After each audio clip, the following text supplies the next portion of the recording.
Start. ఒకసారి జాగ్రత్తగా వినండి. ఇప్పుడు మనం చేయబోయే సమ్ మీ బుక్ లో అది ఆన్లైన్ చూసే వాళ్ళకైతే ఈ సమ్ డిలీట్ అయిపోయింది. నేను ఇది ఒక్కటి పీడిఎఫ్ వేరేగా అప్లోడ్ చేస్తాను వీడియోతో పాటు. 40th సమ్ ఒకటే పోయింది మీకు ఇచ్చిన పీడిఎఫ్ లో. ఈ 40th సమ్ ఒకవేళ మీకు కావాలనుకున్న ఐసీఐ మెటీరియల్ లో దొరుకుతుంది. యాస్టీస్ క్వశ్చన్ ఎన్ని తగిలంటే అన్ని తగిలింది. నేను మీకు పీడిఎఫ్ కూడా పెడతాను. 4 పేజీల సమ్ ఇది ఒకటి పెడతాను. ఇప్పుడు మీరు ఈ రోజు ఏం చేయబోతున్నామంటే ఆ రెండు సమ్లు ఉన్నాయి ఇంకా మనకు పెండింగ్. ఒకటి హోంవర్క్ ఉంది మీకు గుర్తుంటే. ఇప్పుడు ఈ సమ్ చెప్తాము యాస్టీస్ కి ఎలాంటి సమ్ ఇంకోటి ఉందని అది మీరు చేయాలి. సో రెండు సమ్ములు ఇప్పుడు మనం చేయబోతున్నాం. అందులో ఫస్ట్ ఇప్పుడు హాఫ్ అన్ అవర్ మీకు టైం 7:30కి స్టార్ట్ చేయబోతున్నాం మన సమ్ చదివి మీరు 8 o'clock కి ఎంత వరకు చేయగలరో మీరు చేయండి. జస్ట్ 8 o'clock స్టాప్ చేస్తాను. 8 o'clock కల్లా మీరు ఎంత వరకు చేయగలరో అంతవరకు చేయండి. ఆన్లైన్ చూసే వాళ్ళైనా సరే ఇప్పుడు సమ్ స్టార్ట్ చేసి మాతో పాటు మీరు కూడా 8 o'clock వరకు ట్రై చేయండి. 8 o'clock నేను చెప్తాను. ఓకేనా? మీ దగ్గర పీడిఎఫ్ పంపించాను కదా అందరికి. ఒకసారి చూసుకోండి ఒకసారి. ఆన్లైన్ లో చూసే వాళ్ళైతే ఇప్పటికీ మీకు పీడిఎఫ్ ఆల్రెడీ వీడియోలో వచ్చి ఉంటది. ఆ వీడియోలో అదే ఆ ఫోల్డర్ లోనే ఉంటది. ఆ ఫోల్డర్ చూసుకొని చేసుకోండి. అందరూ ఓపెన్ చేయండి. బుక్ ఉన్న వాళ్ళైతే అదే ఇద్దరేసి ఒక బుక్ పెట్టుకున్నాం ఇలా ఒకలాగా స్టార్ట్ చేస్తున్నాను. ఓపెన్ చేయండి అందరూ ఫాస్ట్ గా.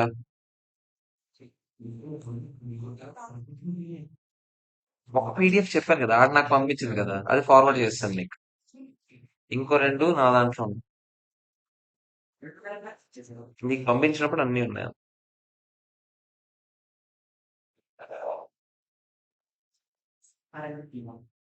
ఫాస్ట్ గా స్టార్ట్ చేసేయండి అందరూ. Time starts now. అందరూ స్టార్ట్ చేయాలి. ఆన్లైన్ చూసే వాళ్ళు కూడా హాఫ్ అన్ అవర్ టైం అన్నాను. మీరు డైరెక్ట్ గా ఒకవేళ నా వల్ల కాదు ఓపిక లేదంటే హాఫ్ అన్ అవర్ స్కిప్ చేయండి డైరెక్ట్ గా. తర్వాత ఛాన్స్ ఉంటుంది. అలా చేయకండి చండాలంగా. ట్రై చేయండి మీరు కూడా. బాగుపడతారు అప్పుడు. నువ్వు అన్ని చెప్తావు. సమ్ మాత్రం చెయ్యి. చెయ్యి ఇప్పుడు చేసి చూపించిన. ఫాస్ట్ గా రా. మళ్ళీ మీకు ఎన్ని గెలుపుతారు రా బాబు.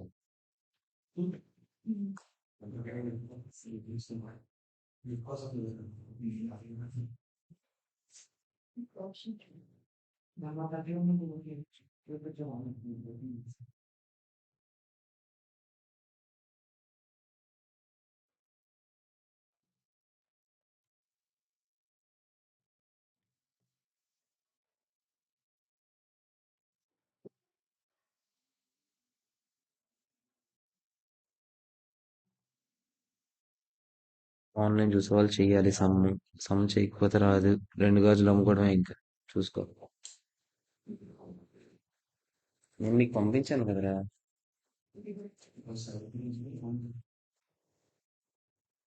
గ్రూప్ లో పెట్టాను కదండి. 246 రా రే. 246 రా. 246.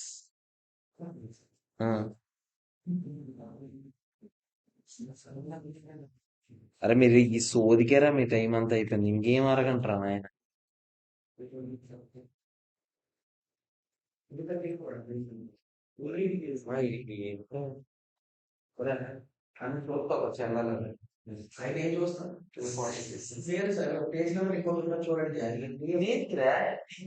ఫోన్ లో పెట్టానా? ఫోన్ లో ఏ పేజ్ నెంబర్ వస్తుంది చెప్పండి నాకు. ఇందులో లేదు కదా. లేదు కదా అదే అర్థమైంది.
ఈజీగానే ఉంది సమ్. చాలా పాయింట్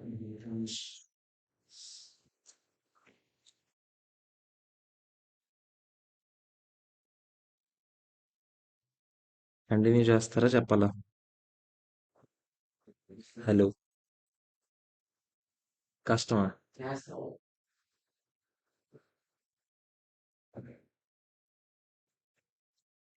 మూడు ఇన్వెస్ట్మెంట్లు ఉన్నాయి కదరా. అందులో ఒకటి తెలిసిందే మనకి. అన్ని తెలిసిందే యాక్చువల్లీ. ఒక పాయింట్ కొంచెం వెరైటీగా ఉంటుంది.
చూద్దామా? ఒకసారి ఇటు చూడండి. ఒకసారి చూడండి.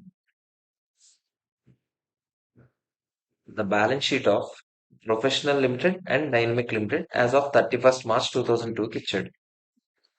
రకరకాల అసెట్స్ ఇచ్చాడు. ప్రొఫెషనల్‌వి, డైనమిక్‌వి. Okay. Professional Limited acquired 70% shares of Dynamic Limited on 1st April 2002. First step ఏంటి? Identify the acquirer. ఎవరెవరిని ఎక్వైర్ చేస్తున్నారు? ప్రొఫెషనల్ డైనమిక్ ని ఎక్వైర్ చేస్తున్నాడు. తెలియదు ఇంకా రివర్స్ అక్విజిషన్ కేసో కాదో మనం చూసుకోవాలి. కాకపోతే ఓకే. ఒకసారి చెక్ చేద్దామా ఎవరు ఎన్ని షేర్స్ ఉన్నాయో.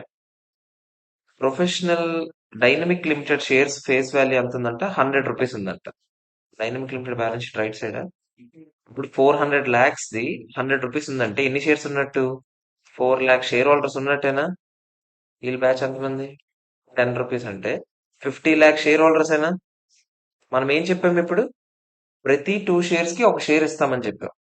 అంటే 4 lakh షేర్స్ కి ఇంటూ నేనెంత ఎక్వైర్ చేసుకుంది? 70% ఇంటూ 1/2 ఏనా?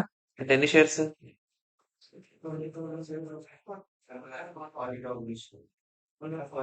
1,40,000. 1,40,000 షేర్స్ ఇస్తామా లేదా చెప్పండి.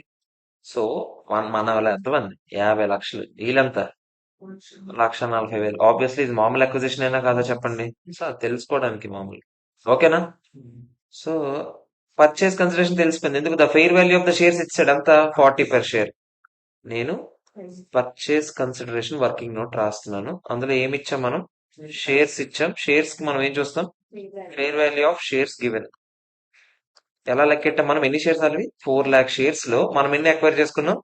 70%. ఎన్ని ఇచ్చాం? 1/2 రేషియోలో ఒక్కొక్కటి ఎంత ఉంది? 40 రూపీస్ ఉంది. మన షేర్ వాల్యూ కావాలి మనకి. మనదే కదా 40 రూపీస్. ప్రొఫెషనలే కదా. 56 lakhs అయినా కాదా చెప్పండి. ఇది పర్చేస్ కన్సిడరేషన్ లో మొదటిది. ఇంకేమైనా ఉన్నాయేమో తెలియదు మనకి. Fair value exercise resulted in the following. Fair value of P P ఇప్పుడు కాదు, నెట్ అసెట్స్ లెక్కెట్టినప్పుడు చూద్దాం. Professional limited also agreed to pay an additional payment. అంటే ఇంకేదో పేమెంట్ కూడా చేస్తామని చెప్పాము. As consideration that is higher of 35 lakhs and 25% of any excess profits in the first year after acquisition over its profits in the preceding 12 months. Last 12 months ఎంతైతే సంపాదించారో మేము కలక ముందు, అంతకన్నా ఎక్స్ట్రాగా ఎంత సంపాదిస్తారో అందులో 25% అమౌంట్ గాని లేదా 35 lakhs గాని విచ్ ఎవర్ ఇస్ హయ్యర్ మీకు ఇస్తామన్నాం. ఇప్పుడు చూద్దాం. లాస్ట్ 12 months లో వాడు ఎంత సంపాదించాడు? 10 lakhs సంపాదించాడు లాస్ట్ ఇయర్. అవునా? Next expects to another 20 lakhs. అంటే ఎక్స్ట్రా అమౌంట్ ఎంత? 20 lakhs ఎర్న్ చేద్దాం అనుకున్నాడు. 20 lakhs మనం ఎంత ఇస్తామని చెప్పాం? 25% అయినా అంటే ఎంత? 5 lakhs. 5 lakhs or 35 lakhs which ever is hire అంటే ఎంత? 35 lakhs అయినా. 35 lakhs ఎప్పుడు ఇస్తాం? 2 years తర్వాత ఇస్తాం. అవునా కాదా చెప్పండి. 2 years తర్వాత ఇస్తే మరి ప్రెసెంట్ వాల్యూ లెక్కెట్టాలి కదా. డిస్కౌంట్ ఫ్యాక్టర్ ఇచ్చాడా? ఎక్కడ ఇచ్చాడు? ఇక్కడ ఇచ్చాడా? మనం ఇప్పుడు ఏం చేస్తాం చెప్పండి. Present value of deferred consideration ఎంత? 35. హయ్యర్ ఆఫ్ అదేంటో చెప్తారు నాకు ఒకసారి. హయ్యర్ ఆఫ్ ఏం చెప్పాను నేను చెప్పండి. 35 lakhs ఆర్ 25% ఆఫ్ 20 lakhs. అంతేనా? దాంట్లో ఎంత ఇస్తానని ఇప్పుడు ఎంత వస్తుంది? 35 lakhs వస్తుందా లేదా చెప్పండి. అవునా కాదా? దీన్ని ప్రెసెంట్ వాల్యూ లెక్కెట్టాలి కదా. ప్రెసెంట్ వాల్యూ ఆఫ్ అని రాస్తున్నాను. అప్పుడు ప్రెసెంట్ వాల్యూ ఆఫ్ 35 lakhs ఎంత చెప్తారా? అట్ ద రేట్ 10% వాడాము, 2 years వాడాము. ఎంత చెప్తారా? 28.92 lakhs. ఎలా లెక్కెడతారు ఇది? 1/1.1 ఈజ్ ఈక్వల్ టు 2 times కొడతారు ఇంటూ 35 lakhs. ఓకేనా? ఇంకేమైనా జరిగిందా? చెప్పండి.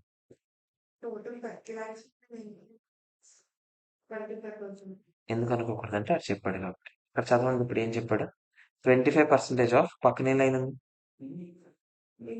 అంటే సెకండ్ కేస్ లో 10 lakhs ప్లస్ 20 lakhs అంటే ఆల్రెడీ 10 lakhs ఉంది, ఇంకొక 20 lakhs ఇస్తారు. ఇప్పుడు మొత్తం కలిపి ఎంత సంపాదిస్తారు? 30 lakhs. నేను ఎంత ఇస్తానని చెప్పాను? 25% of any excess profits over its profits in the preceding 12 months. అంటే లాస్ట్ 12 మంత్స్ లో ఎంత సంపాదించారు దానికన్నా ఎక్స్ట్రా ఎంత అయితే అంత. మీరే చెప్పారు ఇప్పుడు 30 lakhs సంపాదించారని. లాస్ట్ 12 మంత్స్ లో ఎంత సంపాదించారు? 10 lakhs ఏనా? దీనికన్నా ఎక్స్ట్రాగా ఎంత సంపాదించారు? అంతే కదా. ఆడదే చెప్తున్నాడు.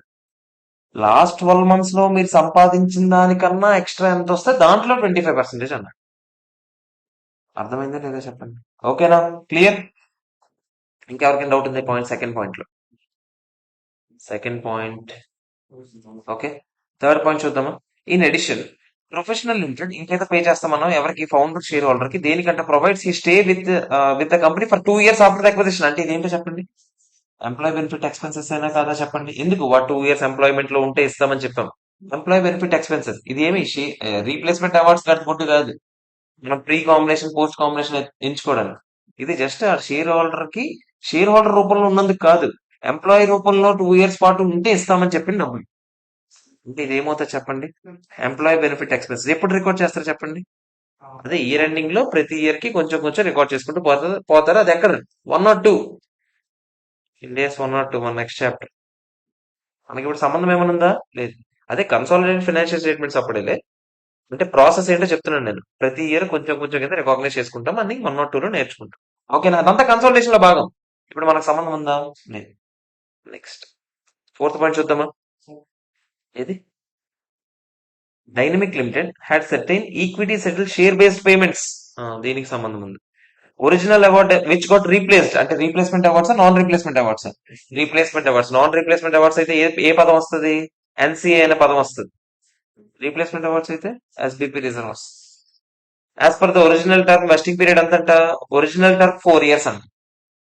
అక్విజిషన్ డేట్ కి ఆల్రెడీ ఎన్ని ఇయర్స్ అయిపోయి? 2 years అయిపోయి. ఈ 2 years తొలగితే ఎవరికి ఇచ్చేస్తాం మనం? వాళ్ళు కదా.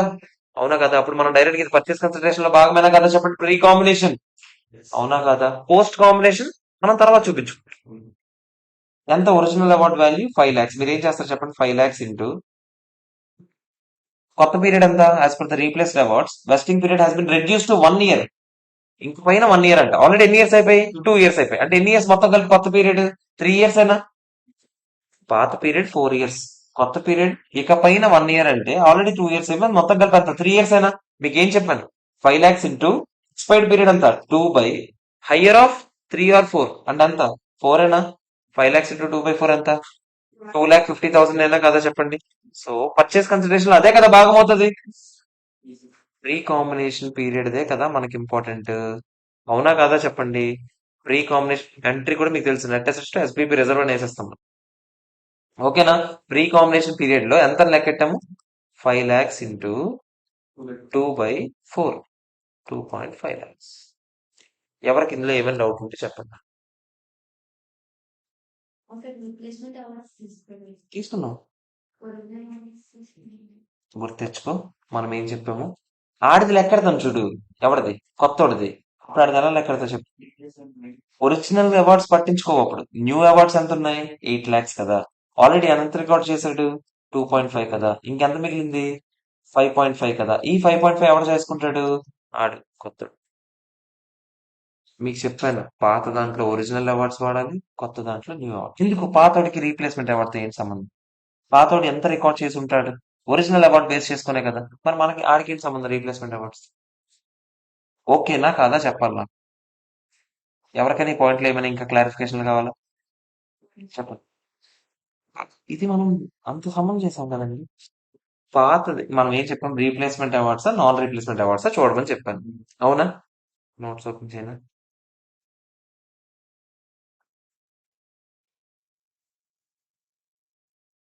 పేజ్ నెంబర్ ఎంత?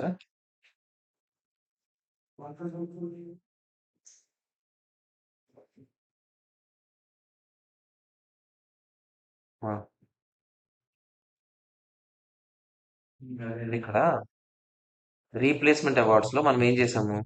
రీప్లేస్మెంట్ అవార్డ్స్ లో అది ప్రీ కాంబినేషన్ అంతా పోస్ట్ కాంబినేషన్ అంతా లెక్కెట్టమని చెప్పాను. ప్రీ కాంబినేషన్ ఎలా లెక్కెట్టమన్నాను? అందరూ ఇక్కడ చదవండి. Fair value of original ఎస్బిపి awards ఎంత ఉన్నాయి? ఒరిజినల్ గా ఎంత అవార్డు ఆడు అనౌన్స్ చేశాడు? వాడు ఆల్రెడీ ఇప్పటికే 2 years పాటు రికార్డ్ చేసుకుంటూ వచ్చాడా లేదా? ఏమని రికార్డ్ చేసి ఉంటాడు ఆడు చెప్పండి. వాడు ఏమని రికార్డ్ చేసి ఉంటాడు? Employee benefit expenses to SBP reserve అని వేసి ఉంటాడా? ఆల్రెడీ ఆడు కదా బెనిఫిట్ పొందాడు, కానీ చివరిలో కన్నా ఎవరు పడుతుంది, నీకు పడుతుంది, అయినా భరిస్తున్నాం అంటే ఏంటిది, పర్చేస్ కన్సిడరేషన్ లో భాగమైనా కాదా చెప్పండి. అందుకనే ప్రీ కాంబినేషన్ పీరియడ్ మొత్తం మనం తీసుకెళ్ళి అక్కడ వేస్తాం. ఈ నెట్ అసెట్స్ క్యాష్ అన్నేసాక to SBP reserve purchase consideration లో భాగంగా వేసేస్తాం. లెక్కెట్టేటప్పుడు ఇక్కడ ఏం లెక్కెడతాం, ఒరిజినల్ అవార్డ్స్ బేస్ చేసుకొని వెస్టింగ్ పీరియడ్ ఎక్స్పైర్డ్ ఎంత 2 years అనా, divide by higher of original vesting period or total revised vesting period ఎంత, 4 or 3 ఎంత, 4 ఏనా, 2/4 తో మల్టిప్లై చేస్తాం. ఓకేనా కదా చెప్పండి. ఇక్కడికి వచ్చేసరికి నెక్స్ట్ వాడికి ఇక్కడ చూడండి మీరు, fair value of ESOP relating to post combination period ఎలా లెక్కెట్టారు చూడండి, ఇక్కడ చదవండి అందరూ.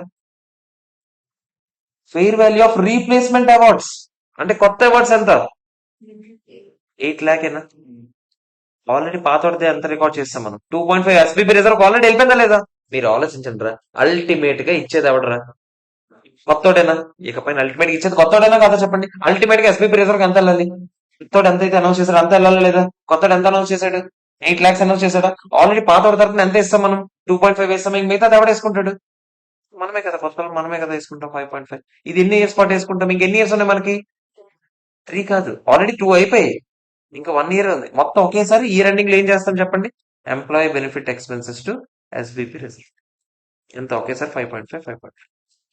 ఇప్పుడు ఎస్బీపీ రిజర్వ్ మొత్తం ఎంత వెళ్తుంది, 8 lakhs వెళ్ళిపోయినట్టేనా, ఎందుకంటే పర్చేస్ కన్సిడరేషన్ టైంలోనే వెళ్ళిపోయింది 2.5, ఇప్పుడు 5.5 వెళ్ళిందా, మొత్తం 8 వెళ్ళిందా, 8 మనం ఏం చేస్తాం తర్వాత షేర్ క్యాపిటల్ ఇచ్చేటప్పుడు ఎస్బీపీ రిజర్వ్ డెబిట్ కొట్టి టు షేర్ క్యాపిటల్. ఓకేనా కాదా చెప్పండి, క్లియర్. తర్వాత నెక్స్ట్ పాయింట్ ఏంటి క్వశ్చన్ లో, ఇది అయిపోయిందా, నెక్స్ట్ ఏంటి, ఏదో లా సూట్ పెండింగ్ ఉందంట, ఏది మొత్తం కలిపి వెస్టింగ్ పీరియడ్ 3 years, కొత్త వెస్టింగ్ పీరియడ్ అందులో ఆల్రెడీ 2 years అయిపోయి కదా, ఇంకెన్ని ఇయర్ ఉంది, 1 year ఉంది కదా మనకి, ఒకవేళ ఎక్కువ ఇయర్స్ ఉన్నాయనుకో అప్పుడు ఎక్కువ ఇయర్స్ కాస్త. ఓకేనా కదా చెప్పండి. ఏదో లా సూట్ ఎవరెవరి మీద వేశారంట, డైనమిక్ లా సూట్ అంటే మనకు ఇప్పుడు సబ్సిడరీ ఎవరైతే ఉన్నారో ఇకపైన వాళ్ళ మీద ఒక కస్టమర్ వేసాడంట, మనది కాదు ఇది, మన ఇద్దరి మధ్యలో ఎగ్జిస్టింగ్ కాంట్రాక్చువల్ నాన్ కాంట్రాక్చువల్ కాదు ఇది, ఆడి మీద ఎవరో కంటింజెంట్ లైబిలిటీ ఎంత 50 lakhs వేసాడంట, దాని ఫెయిర్ వాల్యూ ఎంత ఉంది, ఇది దేనికి, ఇది ఎంత కంటింజెంట్, ఇది అంతా పర్చేస్ కన్సిడరేషన్ సంబంధం ఉందా, నెట్ అసెట్స్ సంబంధం ఉందా, నెట్ అసెట్స్ లెక్కెట్టినప్పుడు చూసుకుందాం. ఓకేనా కదా చెప్పండి. ట్యాక్స్ రేట్ ఇచ్చాడంటే ఏం ఎక్స్పెక్ట్ చేస్తున్నాడు, effort tax asset liability expect చేస్తున్నాడు అంతేనా. ఒకసారి పర్చేస్ కన్సిడరేషన్ లెక్కెడదామా, మొత్తం పర్చేస్ కన్సిడరేషన్ 56 ప్లస్ 28.92 ఎంత, ప్లస్ 2.5 ఎంత, 87.42 lakhs పర్చేస్ కన్సిడరేషన్. ఎవరికైనా దీంట్లో ఏమైనా అభ్యంతరాలు ఉన్నాయా, ఓకేనా కాదా చెప్పాలి నాకు, ఒకసారి జాగ్రత్తగా వినండి. చూసుకున్నా అది కంటింజెంట్ కన్సిడరేషన్ కాదు, అవతల లైబిలిటీని మనం ఫెయిర్ వాల్యూ చూపిస్తాం, నేను అది నెట్ అసెట్స్ క్యాల్కులేషన్ లో చూస్తాను, పర్చేస్ కన్సిడరేషన్ ఏం సంబంధం. అయ్యా ఇది కంటింజెంట్ కన్సిడరేషన్ కంటింజెంట్ లైబిలిటీ రెండింటికి తేడా ఉంది. కంటింజెంట్ కన్సిడరేషన్ అంటే నేను ఆడికి ఇస్తానన్నాను, దాని మీద దేని మీద డిపెండ్ అయ్యి ఉంది, అప్పుడు ఫెయిర్ వాల్యూ మనం పర్చేస్ కన్సిడరేషన్ లో భాగంగా చూస్తాం. కంటింజెంట్ లైబిలిటీ వాడికి కంటింజెంట్ లైబిలిటీ, నాకు మాత్రం అదేమవుతుంది లైబిలిటీ అవుతుంది, నేను అది ఎక్కడ చూపిస్తాను, నా బుక్స్ లో కన్సాలిడేట్ చేసేటప్పుడు ఫెయిర్ వాల్యూ చూపిస్తాను. ఇది వేరు ఇది వేరు, ఒకటి నెట్ అసెట్స్ పాయింట్ లోకి వెళ్తుంది, ఒకటి కన్సిడరేషన్ పాయింట్ లోకి వెళ్తుంది, కన్సిడరేషన్ లోకి వెళ్తుంది, అది కూడా ఫెయిర్ వాల్యూకి చూపిస్తావు, ఒకటి కన్సిడరేషన్ లో భాగం, ఒకటి నెట్ అసెట్స్ లో భాగం. ఓకేనా, ఓకే క్లియర్. నెక్స్ట్ నాకు నెట్ అసెట్స్ లెక్కెడదామా, ఒకసారి నాకు నెట్ అసెట్స్ చెప్తారా, చెప్పండి ఫస్ట్ లైన్ గా చెప్తారా. ఏంటి పీపీఈ 500 ఉంది, కానీ ఫెయిర్ వాల్యూ కదా మనం చూస్తాం, ఫెయిర్ వాల్యూ ఇచ్చేటట్టు ఉన్నాడు కదా, 350 అయినా కదా చెప్పండి, పీపీఈ 350 అంతేనా, రిమైనింగ్ అన్ని బుక్ వాల్యూసే కదా, మరి అన్ని కలిపి చెప్పేస్తారు నాకు ఎంత, రిమైనింగ్ అన్ని కలిపి చెప్పేయండి అంటున్నాను. 100 250 300 550 550 100 650 750 850 880. ఓకే, అదర్స్ అన్ని కలిపి 850. ఓకేనా కాదా చెప్పండి, క్లియరా కాదా, సారీ 880 ఓకేనా కాదా చెప్పండి. ఇది అసెట్స్ అంతేనా. మరి లైబిలిటీస్ పరిస్థితి చూద్దామా, ఏం చెప్పండి లైబిలిటీస్. లైబిలిటీస్ ఏమేమి తీసుకోకూడదు, షేర్ క్యాపిటల్ ఈక్విటీ తీసుకుంటారంటే తీసుకోకూడదు, మిగతావన్నీ ఉన్నాయి చెప్పండి, ఏమైనా ముందు ఇవి ఉన్నవి లెక్క చేయండి. 200 270 305 605 705 755 755 అయినా కాదా చెప్పండి. దాంతో పాటు మనం కొన్ని వేద్దాం అనుకున్నాం. ఏంటిది? కంటింజెంట్ లయబిలిటీ ఎంత? 5 అయినా కాదా చెప్పండి. అంతేనా కాదా? ఇవి యాక్చువల్ గా అయితే నెట్ అసెట్స్. కానీ డిఫర్డ్ ట్యాక్స్ అసెట్ లయబిలిటీ ఇంతదా లేదా? ఎక్కడెక్కడ వచ్చే ఛాన్స్ ఉంది? దీనికి వస్తుంది డిఫర్డ్ ట్యాక్స్ అసెట్ లయబిలిటీ రాదు. బుక్ వాల్యూసే కదా ఉన్నాయి. ఇది కూడా వస్తుందా? రాదు. కానీ ఈ రెండింటికి వస్తాయి లేదా చెప్పండి. అవునా కాదా? ఎందుకు? బుక్స్ లో వాల్యూ ఎంత ఉంది పీపీఈకి? 500 ఉంది. ఇక్కడ మనకి ఎంత ఉంది వాల్యూ? అంటే మీరు ఇకపైన ఎంత మీద క్లెయిమ్ చేస్తారు డిప్రిసియేషన్? 350 మీద క్లెయిమ్ చేస్తారు. ఆడు దేని మీద ఇస్తాడు? 500 మీద ఇస్తాడంట. డిఫర్డ్ ట్యాక్స్ అసెట్ లయబిలిటీయా? అసెట్టేనా? అంతేనా కాదా చెప్పండి. ఎంత మీద? 150 మీద ఎంత పర్సెంటేజ్ ట్యాక్స్? అంటే ఎంత చెప్తారా? 45 ఓకేనా కాదా చెప్పండి. అలాగే ఇది చూద్దామా? లయబిలిటీని మీకు ముందు ఎలా చూసుకోమని చెప్పాను? అసెట్ లాగా చూసుకోమని చెప్పాను. అప్పుడు ఈజీగా ఉంటుంది. అసెట్ మనకి 5 ఉంది. వాడికి ఏం లేదనుకోండి. మనం 5 మీద క్లెయిమ్ చేస్తాం. వాడు ఇస్తాడా? ఇవ్వడు. అప్పుడు అది ఏమవుతుంది? లయబిలిటీ అవుతా? డిఫర్డ్ ట్యాక్స్ లయబిలిటీ అసెట్ అయితే సేమ్ ఇది రివర్స్. ఇప్పుడు ఏమవుతుంది? Deferred tax asset. ఈజీగానే ఉందా లేదా చెప్పండి. 5 మీద ఎంత? 30% ఏనా? ఎంత? 1.5 మొత్తం కలిపి ఎంత? 46.5 డిఫర్డ్ ట్యాక్స్ అసెట్స్ ఉన్నాయి. అది కూడా అసెట్ లో భాగమైనా కాదా చెప్పండి. రాసుకోవాలా లేదా నేను ఇప్పుడు? అర్థమైంది. ఒప్పుకుంటున్నారా లేదా చెప్పండి. ఎవరు చెప్పండి నాయన. డిఫరెంట్ ట్యాక్స్ అసెట్ ఇక్కడ రాదు. ఓకే. ఇప్పుడు నెట్ అసెట్స్ ఎంత చెప్పండి. నెట్ అసెట్స్ లెక్కేటప్పుడు జాగ్రత్తగా ఉండాలి. ఇది కూడా ఉందని గుర్తుపెట్టుకోండి. మొత్తం కలిసి చెప్పండి ఇప్పుడు ఎంత నెట్ అసెట్స్? 350 ప్లస్ 880 1180 1230 1230 1276 ఎంత? 516.5 ఓకేనా కాదా? ఒక డమ్మీ బ్యాలెన్స్ షీట్ వేద్దాం ఓన్లీ వీల్ కోసం. పర్చేస్ కన్సిడరేషన్ ఎంత? ఫస్ట్ నెట్ అసెట్స్ ఎంత చెప్పండి. 516.5 వాళ్ళకి ఇచ్చే అసెట్స్ అన్ని మనకు కూడా అసెట్స్ లోకి వస్తాయి లేదా? వాళ్ళకి పర్చేస్ కన్సిడరేషన్ అంతా మనకి ఇటు సైడ్ వస్తుంది రాదా చెప్పండి. ఎందుకంటే షేర్స్ ఇచ్చాం, సెక్యూరిటీస్ ఇచ్చారు, రకరకాలుగా వస్తుంది. అది మొత్తం కలిపి ఎంత అన్నారు ఇందాక? 87.42 రెండు అయిపోయాయి మనకి. టాలీ అయిపోవాలి ఆటోమేటిక్ గా వీళ్ళ నుంచి వచ్చేవన్నీ. చూద్దాం ఇంకా ఉన్నాయి కదా. ఇంకా ఎన్సీఐ ఉంది, గుడ్ విల్ ఏదైనా రావచ్చు. అవునా కదా? ఇక్కడ వరకు ఓకేనా? నెక్స్ట్ స్టెప్ ఏంటి? ఎన్సీఏ ఏ వాల్యూ అని చెప్పాడా? ఏం చెప్పలేదు. 30% ఏనా ఎన్సీఏ? 516.5 ఉంది వీళ్ళ బ్యాచ్. ఇంటూ 30%. మీరు అడగొచ్చు సార్ ఫెయిర్ వాల్యూ మెథడ్ వాడొచ్చు కదా సార్. ఫెయిర్ వాల్యూ వాళ్ళ షేర్ ఫెయిర్ వాల్యూ ఇచ్చాడా మనకి? మన షేర్ ఫెయిర్ వాల్యూ ఇచ్చాడా? 40 రూపాయలు చూసి ఓ కక్కుర్తి పడిపోకండి. అది మన షేర్ ఫెయిర్ వాల్యూ. వాళ్ళ షేర్ ఫెయిర్ వాల్యూ కదా మనకు తెలియాలి. తెలుసా? తెలియదు. అప్పుడు ఏ మెథడ్ వాడతాను? పసీనా మెథడ్. 516.5 లో వాళ్ళ షేర్ 30% ఎంత చెప్తారా? 154. ఇది నేను తీసుకెళ్ళి ఇక్కడ వేస్తాను. ఒప్పుకుంటారు ఎవరికైనా అభ్యంతరం ఉందా? ఆటోమేటిక్ డిఫరెన్స్ అమౌంట్ వస్తే అదంతా ఏమవుతుంది చెప్పండి. ఇక్కడ క్యాపిటల్ రిజర్వ్ వస్తుంది. అవునా కదా? ఎంత చెప్తారా? నేను డమ్మీ బ్యాలెన్స్ షీట్, ఇది బ్యాలెన్స్ షీట్ కాదు. ఎంత? ఒప్పుకుంటారా లేదా చెప్పండి. ఇలా వాళ్ళవన్నీ రికార్డ్ చేస్తే ఆటోమేటిక్ గా బ్యాలెన్స్ షీట్ టాలీ అవుద్ది అనేది నా ఒపీనియన్. అవునా కాదా చెప్పండి. చూసుకోండి రా. నిజైనా కాదా చెప్పండి. ఇప్పుడు కళ్ళు మూసుకొని ఏం చేయాలి చెప్పండి. మనవన్నీ క్యారీయింగ్ అమౌంట్స్, వాళ్ళవన్నీ fair values, share capital reserves ఎవరు వేస్తారు? మనం వేస్తారు. ఎక్స్ట్రాగా ఏ వస్తే అవి వేసుకుంటాం. ఒక్కొక్కటి చెప్తారా నాకు? లైన్ అసెట్స్ చెప్పేస్తారా ఫస్ట్? ఫస్ట్ అసెట్స్ ఏంటి? పీపీ ఏవే చెప్తారు మీరు? మన తాలూకా క్యారీయింగ్ అమౌంట్, వాళ్ళ తాలూకా ఫెయిర్ వాల్యూ చెప్పండి. ముందు మనం మనం లేకపోతే అసెట్స్ పేర్లు చెప్పండి ఫస్ట్ నాకైతే. అసెట్ పేర్లు మన బుక్ వాల్యూలు చెప్పండి. అసెట్ పేర్లు మన బుక్ వాల్యూలు చెప్పండి అంటున్నాను. పీపీ ఎంత మంది అంతా? 4 మంది మంది మంది మంది 300. ఇంకా ఇన్వెస్ట్మెంట్స్ ఎంత? 400. ఇంకా ఇన్వెంటరీస్ ఎంత? ఎంత? నెక్స్ట్ ట్రేడ్ రిసీవబుల్స్ ఎంత? Next cash and cash equivalents ఎంత? 200. నెక్స్ట్ అదర్స్ ఎంత? 400. ఓకేనా? ఓకేనా కదా చెప్పండి. మనమే వేసాను నేను. లైబిలిటీస్ ఏంటో చెప్తారా? రాజయ్య అనొచ్చు కదా కక్కుర్తి గడివి. సరే వినరా. అది బుక్ లో ఉంటది కదరా ఆన్సర్. లైబిలిటీస్ చెప్పండి. మనమే ఏం వేస్తాం? షేర్ క్యాపిటల్ ఉంటుంది. షేర్ క్యాపిటల్ మనం వేసుకుంటాం లేదా? అవునా కదా చెప్పండి. లైబిలిటీస్ మనం వేసుకుంటాం కదా. మన షేర్ క్యాపిటల్ మాత్రం మనం వేయండి. ఫస్ట్ మనం వేయండి. ఎంత? 500. నెక్స్ట్ అదర్ ఈక్విటీ ఎంత? 810. నెక్స్ట్ లాంగ్ టర్మ్ బారోయింగ్స్ ఎంత? 250. నెక్స్ట్ లాంగ్ టర్మ్ ప్రొవిజన్స్ ఎంత ఎంత 50. నెక్స్ట్ డిఫర్డ్ ట్యాక్స్ ఎంత డిఫర్డ్ ట్యాక్స్ ఇటు సైడ్ ఉందంటే లైబిలిటీ అయి ఉంటుంది ఎంత 40. ఒప్పుకుంటారా లేదా చెప్పు. ఇంకా ఉన్నాయా షార్ట్ టర్మ్ బారోయింగ్స్ ఎంత 100. నెక్స్ట్ ట్రేడ్ పేబుల్స్ ఎంత 250. ఓకేనా కాదా చెప్పండి క్లియర్. ఇవన్నీ నేను ఏం చేశాను జస్ట్ వాల్యూస్ రాశాను. ఇవన్నీ టాలీ అయిపోతే లేదా ఆటోమేటిక్ ఇప్పుడు బ్యాలెన్స్ షీట్ అయిపోద్ది ఆబ్వియస్లీ. నేను ఏమైనా పెద్ద ఎక్స్ట్రా లేసాను నేను లేదు కదా. ఇప్పుడు వాళ్ళ తాలూకు ఏం చెప్పాలి మీరు ఫెయిర్ వాల్యూస్ చెప్పండి ఒక్కొక్కటి. పీపీ ఎంత 350.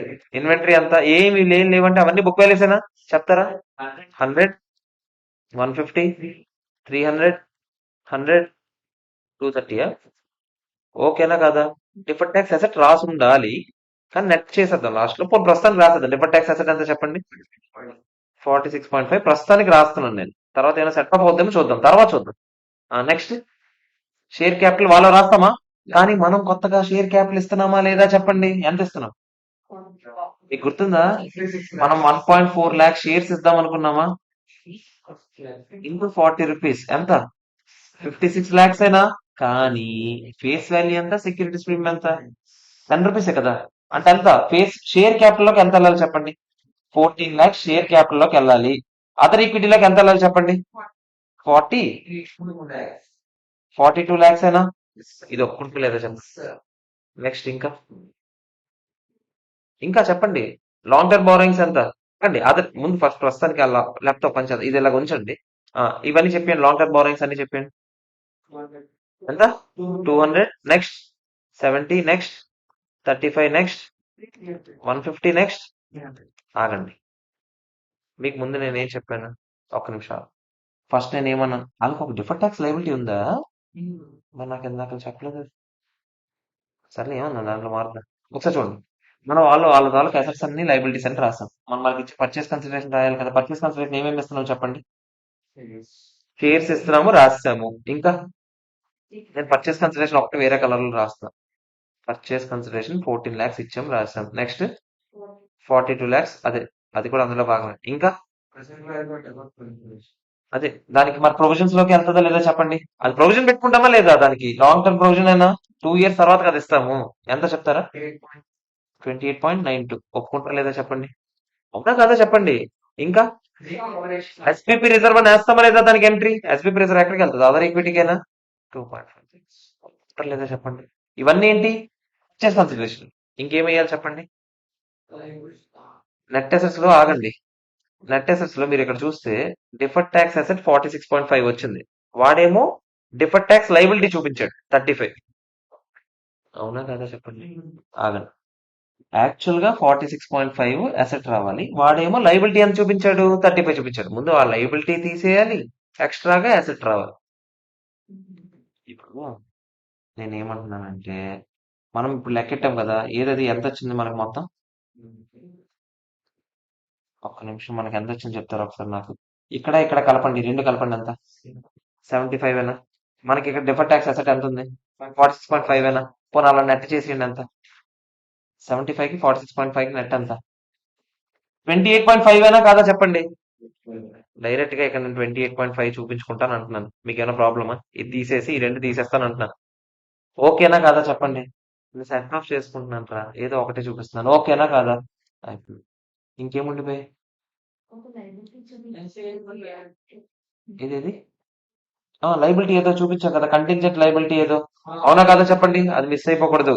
కంటింజెంట్ లైబిలిటీ ఎక్స్ట్రా ఎంత అది 5 ఏనా అదొకటి. ఇంకేమైనా మిస్ అయిపోయామా ఎన్సీ ఎంత 30% అంటే ఎంత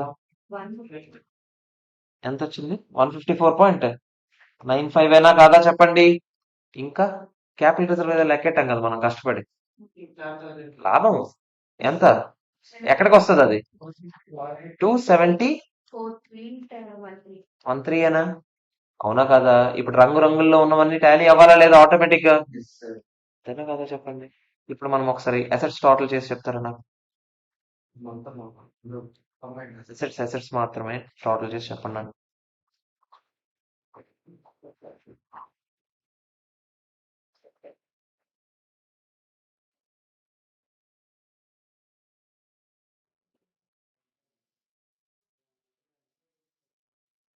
లేదా మనం employee benefit expense next year నుంచి పోస్ట్ కాంబినేషన్ అడుగుతున్నావా?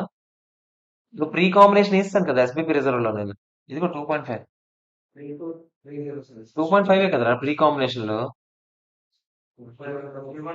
ఎంత ఇది? ఏట్రా ఏట్రా టోటలేరా నేను చేయమంది.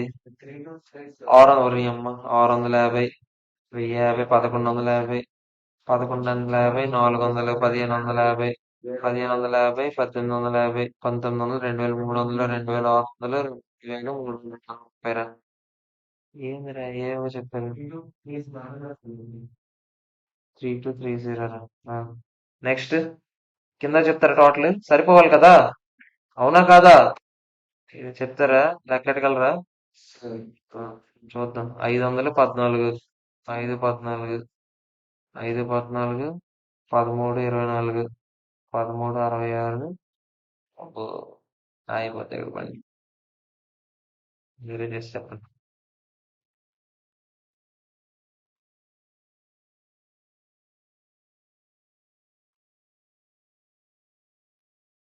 ఎంత వచ్చింది? 3000.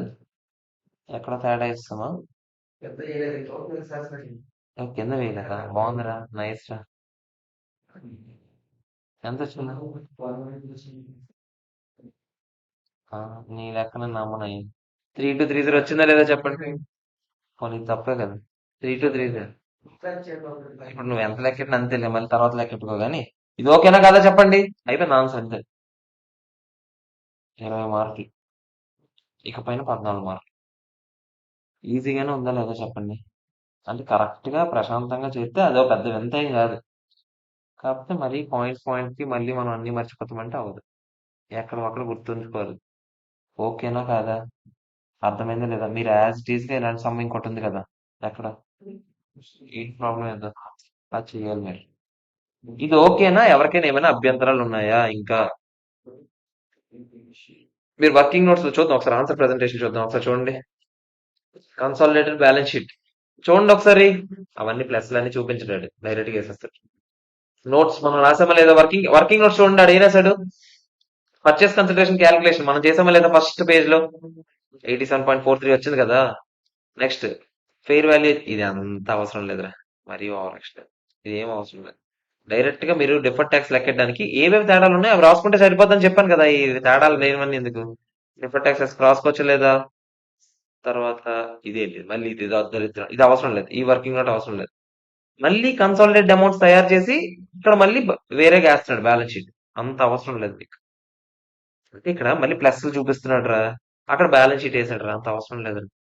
ఓకేనా? అది మ్యాటర్ రా. ఎవరెవరికి ఏమేమి అభ్యంతరాలు ఉన్నాయో చెప్పండి రా. ఓకేనా కాదా చెప్పండి. క్లియరా కాదు?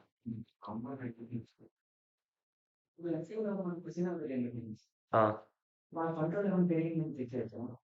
ఎవరికి? అదే కదా చేసాం మనం. 70% మనది, 30% వాళ్ళది. అయిపోయింది, ఇంకెప్పుడు పెరుగుతుంది?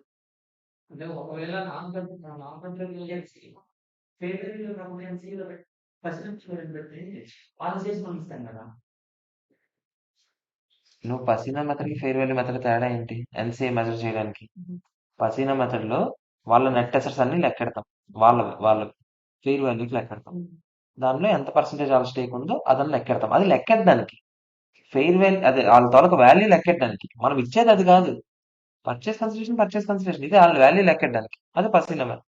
ఇంకోటి ఏంటి? Fair value method. Fair value అంటే ఏంటి? ఇప్పుడు ఫర్ ఎగ్జాంపుల్ వాళ్ళ షేర్ ఒక్కొక్కటి బయట మార్కెట్ లో 120 రూపాయలు ఉందని చెప్పాను నేను. 30% షేర్స్ ఆల్వేనా? మొత్తం మొత్తం ఎన్ని షేర్లు? 4 లక్షల షేర్లు కదా. అందులో 30% ఎంత? 1,20,000 ఏనా? 1,20,000 ఒక్కొక్కటి 120 రూపీస్ ఉన్నాయంటే ఎంత? 144, 4 సున్నాలు 0, 1,44,00,000 ఎన్సీఏ వాల్యూ అని అర్థం. అంతే, అది ఎన్సీఏ వాల్యూ. ఎన్సీఏ వాల్యూ లెక్కెట్టడం వేరు, పర్చేస్ కన్సిడరేషన్ వేరు. రెండింటికి చాలా తేడా ఉంది. దానికి దీనికి సంబంధమే లేదు. ఆ, ఏమి ఇచ్చాడు ఎన్సీఏ? బ్యాలెన్స్ షీట్ లో ఎన్సీఏ ఇచ్చాడు నీకు? నేను చంపేసి నేను చచ్చిపోను. ఎన్సీఏ ఆడెలా ఇస్తాడు రా ఇండివిజువల్ బ్యాలెన్స్ షీట్లు రా ఇండివిజువల్ బ్యాలెన్స్ షీట్లు ఎన్సీఏ ఓడి అమ్మ పర్చేస్ కన్సిడరేషన్ లెక్కెట్టావు నువ్వు నెట్ అసెట్స్ ఐడెంటిఫైడ్ లెక్కెట్టావు నెట్ ఐడెంటిఫైబుల్ అసెట్స్ ఎంత వచ్చింది నీకు 5 ఎంత చిల్లర వచ్చిందా దాంట్లో వాళ్ళ పర్సెంటేజ్ ఎంత అదే అది ఒరే నీకు కవర్ డ్రైవ్ ఆడావు అనుకో విరాట్ కోహ్లీ కవర్ డ్రైవ్ నరికేస్తాం పేజ్ నెంబర్ ఎంత ఇది 235 ఏది ఇది ఇదే కదా నేను ఎన్సీఏ రాసి 95 ఎక్కడి నుంచి తెచ్చాను నేను అది 516.5 లో 30% 154.95 ఆడెందుకు ఇస్తాడు రా బ్యాలెన్స్ షీట్ ఎన్సీఏ అది నేను అనాలిరా అన్నది నాకు అర్థం కాదు పేజ్ స్లిప్ రాయడం కాదు అర్థమైందా లేదా చెప్పండి ఆ, ఓకేనా క్లియరా కాదా చెప్పండి చూపిస్తా ఏది ఇదా మనం వేసిందా ఆడేసిందా చిన్న చిన్న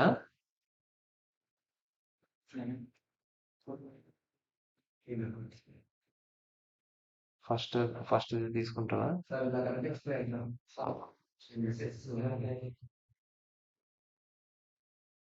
ఇది అసెట్స్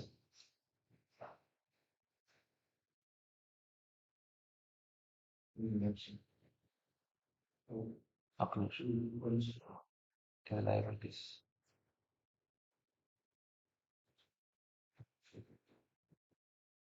పర్చేస్ కన్సిడరేషన్ తీనా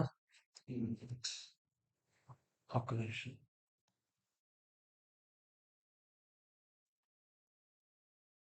ఇది పర్చేస్ కన్సిడరేషన్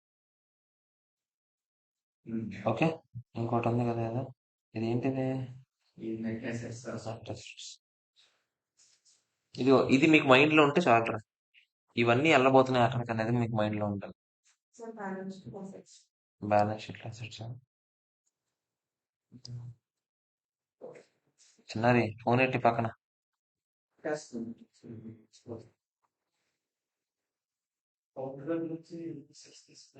ఈక్విటీ షేర్స్ తీసుకున్నందుకు ఇచ్చిందంతా 70% బ్యాచ్ లోకి వెళ్ళిపోయింది ఫౌండర్ దగ్గర నుంచి తీసుకున్న షేర్లు ఫౌండర్ దగ్గర ఇంకా కొన్ని షేర్లు ఉండిపోయాయి అనుకో ఫౌండర్ దగ్గర అందరితో పాటే ఫౌండర్ కూడా సమానం షేర్ హోల్డర్స్ తో పాటు ఆ షేర్ హోల్డర్స్ అందరు దాంట్లో తీసుకున్నది మనకు ఆల్రెడీ ఇచ్చాడు 70% ఆ ఫౌండర్ కి ఎక్స్ట్రాగా ఏం మాట్లాడుకున్నాడు ఇంకో 2 ఇయర్స్ మా దగ్గర ఉద్యోగం చేస్తే నీకు ఎక్స్ట్రాగా ఎంత ఇస్తామన్నాం ఇది ఆడితో నీకు సంబంధం కానీ ఆ కంపెనీలో ఎక్వజిషన్ సంబంధమా లేదు కాబట్టి అందుకే ఇది పర్చేస్ కన్సిడరేషన్ లో భాగం అవుతుందా అవ్వదు ఇదేమవుతుంది జస్ట్ ఎంప్లాయీ బెనిఫిట్ ఎక్స్పెన్సెస్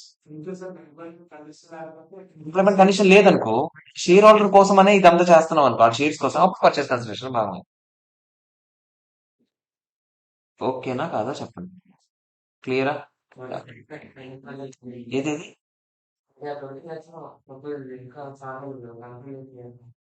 నువ్వేటువంటి ఇప్పుడు నెక్స్ట్ ఏం చేయాలని అడుగుతున్నావా ఏది వాడికి ఇస్తామని చెప్పిందా సేమ్ ఎంత ఇస్తామని చెప్పాం వాడికి 20 lakhs ఇస్తామన్నాం దానికి ఎంత కొంత ఫెయిర్ వాల్యూ లెక్కెడతాం మనం ఏదో ఒక బేసిస్ యూస్ చేసుకొని for example 15 lakh first year running లో ఆడు ఉంటాడని అనిపించింది అనుకో అప్పుడు 20 lakhs వెళ్ళిపోద్దా మనం ఫస్ట్ ఇయర్ రన్నింగ్ లో ఏం చేయాలి employee benefit expenses to SBP reserve ఏం డబ్బులు ఇస్తామన్నామా ఏమి ఇస్తామన్నాం డబ్బులా లేకపోతే షేర్సా క్యాష్ ఇస్తామను అప్పుడు ఎస్బిపి రిజర్వ్ అని వేయకూడదు ఎస్బిపి లైబిలిటీ అని వేయాలి ఇది అక్కడ నేర్చుకుంటాం మనం 1 or 2 ఓకేనా ఎంత 10 లక్షలు అని వేస్తాం సెకండ్ ఇయర్ లో కూడా మళ్ళీ 10 అని పడుతుంది థర్డ్ ఇయర్ లో అదే సెకండ్ ఇయర్ లో డబ్బులు ఇస్తావు కదా అప్పుడు ఎస్బిపి లైబిలిటీ క్లోజ్ అయిపోతుంది ఇప్పుడు క్యాష్ ఇస్తావు కదా క్యాష్ 20 lakhs ఇది ఫ్యూచర్ లో క్లోజ్ అవుతుంది ఇలా క్లోజ్ అవుతుంది ఇది కూడా రాసుకుంటాం ఫాస్ట్ ఇదంతా కన్సాలిడేటెడ్ ఫైనాన్షియల్ స్టేట్మెంట్స్ లో జరిగేది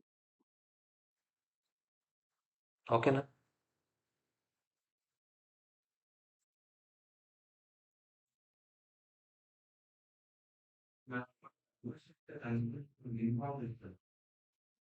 అలా చెప్పలేం అలా చెప్పలేం ఇప్పుడు చూసావు ఇది యాక్చువల్గా పెద్ద క్వశ్చన్ అనే సైజ్ అయితే పెద్ద కానీ చాలా చిన్న క్వశ్చన్ దీంట్లో ఆడు చంపాలనుకుంటే కుప్పడు చేయొచ్చు అవి ఇవి ఇవి అవి ఎన్నైనా కలపచ్చు ఆడు కలపలేదు మనం ఎన్ని కలిపి అన్నీ చేసుకోం ఓకేనా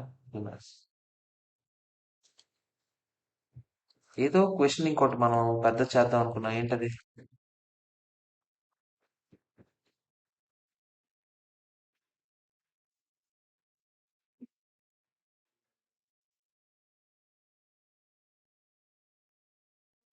నెక్స్ట్ సండే వరకు మళ్ళీ చిన్న స్టాండర్డ్స్ అవుతాయి. చిన్న standards in the sense 1 or 2 అవుతుంది. 1 or 2లో ఎన్ని క్వశ్చన్స్ ఉన్నాయి చెప్పరా ఒకసారి నాకు ఎవరైనా. 1 or 2 అవుతుంది, 12 అవుతుంది. ఈ రెండిట్లో ఎన్ని ఉన్నాయి క్వశ్చన్స్ చెప్తారా ఎవరైనా. 19 అవుతుంది. కంప్లీట్ మెథడ్స్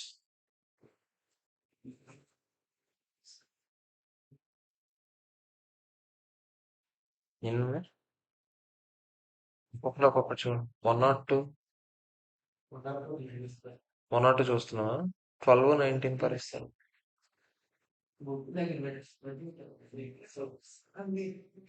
వేరే మాడ్యూల్ అది కాదంటారా. 12 అది అక్కడ ఉన్నాయి కదా మాడ్యూల్స్. ఇక్కడ మాడ్యూల్ రోషిని ఆ మాడ్యూల్ చూసిన. ఈ పిల్ల ఈ రోజు కూడా రాలేదా.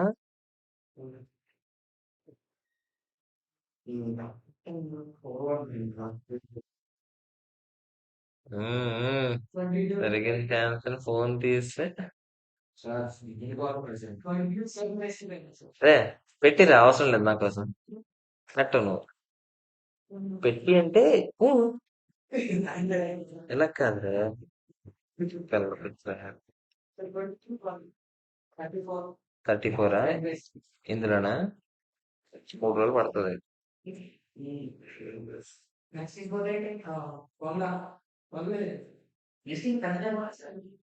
Next consultation financial instruments. లేదు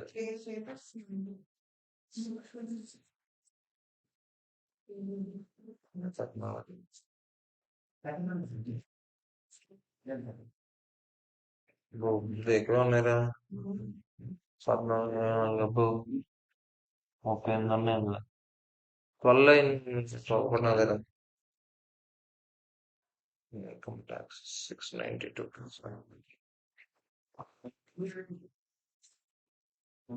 నాలుగు అదే అదే ఇన్కమ్ ట్యాక్స్.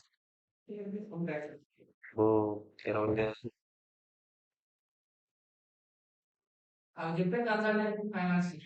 ఇది 3 రోజులు. అంటే నేనేమనుకున్నానంటే సండే వరకు ఇది చెప్పి next Monday to Sunday target పెట్టుకుందాం కన్సల్టేషన్ అని. అదే ఇది 3 రోజులు అవుద్ది. 3 రోజులు అవుద్ది. 2 రోజులు ఇది అయితే ఒకవేళ అయినా కూడా 8 రోజులు అవుతుంది. అయితే అవ్వదులే. ఏదైనా ఒక రోజులో పట్టే స్టాండర్డ్ ఒకటి చెప్పేసి ఈ రెండు చెప్పేసి సండే అయితే క్లోజ్ చేసుకుందాం. అదే అదే నేను ఆడక బాబు ఏదో ఒకటి చెప్తుంది. ఫోన్ చూసుకున్న కాసేపు. అగ్రికల్చర్ చెప్పేద్దాం.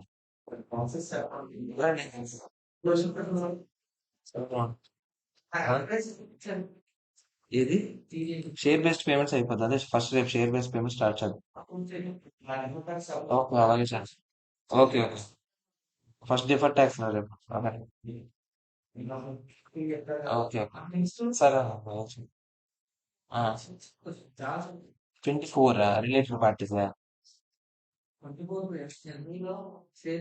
అదే రేపు అదే 1 or 2 రేపు చెప్పేది. రేపటి నుంచి స్టార్ట్ చేసేద్దాం 1 or 2. 1 or 2 అయిపోయిన తర్వాత పని చేద్దాం. కన్సల్టేషన్ ఇప్పుడు సండే ఎప్పుడు పడుతుంది నెక్స్ట్ సండే. 24th పడుతుంది కదా. 25 నుంచి 31st సండే పడుతుంది మళ్ళీ. 31st సండే పడుతుంది కదా. నేను actual Sunday 31st extra class పెడదాం అనుకున్నా. అంటే సండే సండే ఎక్స్ట్రా క్లాస్ పెట్టి కన్సల్టేషన్ కంప్లీట్ చేసుకుందాం ఆ రోజుకి. ఏమన్నా హాలిడే లేదు. నీకెందుకు హాలిడే సిగ్గులేదే. మరి ఎందుకు ఫోన్ మాట్లాడతాను. మేము ఫస్ట్ డిస్కస్ చేస్తే నీకు లేపుతాం అప్పుడు రైట్. మరీ చెప్తున్నారు అంటే ఫోన్ వాడుతున్నాను. నీకు ఏం చెప్తా అదేంట్రా. 31st మనం ఇది కంప్లీట్ చేసుకున్నాం అనుకో. అప్పుడు మనకి ఇంకా కన్సల్టేషన్ అయిపోయినట్టు ఇంకా పెద్ద స్టాండర్డ్స్ లో ఫైనాన్షియల్ ఇన్స్ట్రుమెంట్స్, రెవెన్యూ రికాగ్నిషన్, ఇంకోటి లీజెస్ పండగ ముందు ఇంకో పెద్ద స్టాండర్డ్ ఈజీగా అయిపోద్ది. లేదా అవగొట్టుకుందామని చూసుకోవాలి.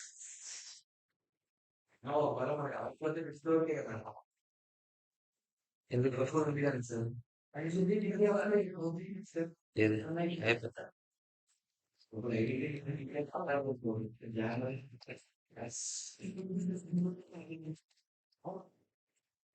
అమ్మో 4 రోజులు ఆగు.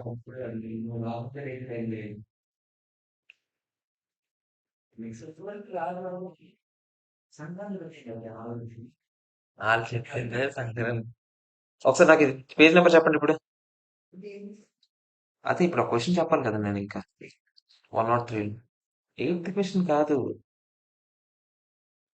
నిన్న ఒక క్వశ్చన్ వదిలేమ్మా. పేజ్ నెంబర్ అని చెప్పండి. అది కాదు. ఇంకో క్వశ్చన్ వదిలేం మనం. బాబు నీకు గుర్తులేదు, నాకు గుర్తుంది. ఆర్టీపీలో last question, touch your knowledge లో లాస్ట్ క్వశ్చన్ నాకు గుర్తులేదు. నాకు ఒకసారి పేజ్ నెంబర్ చెప్పండి.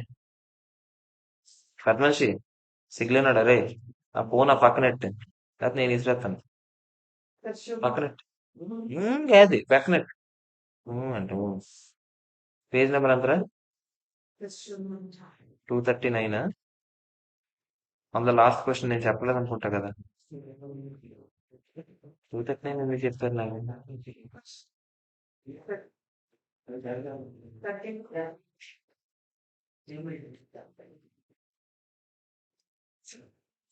ఇది నేను చెప్పలేదు కదా.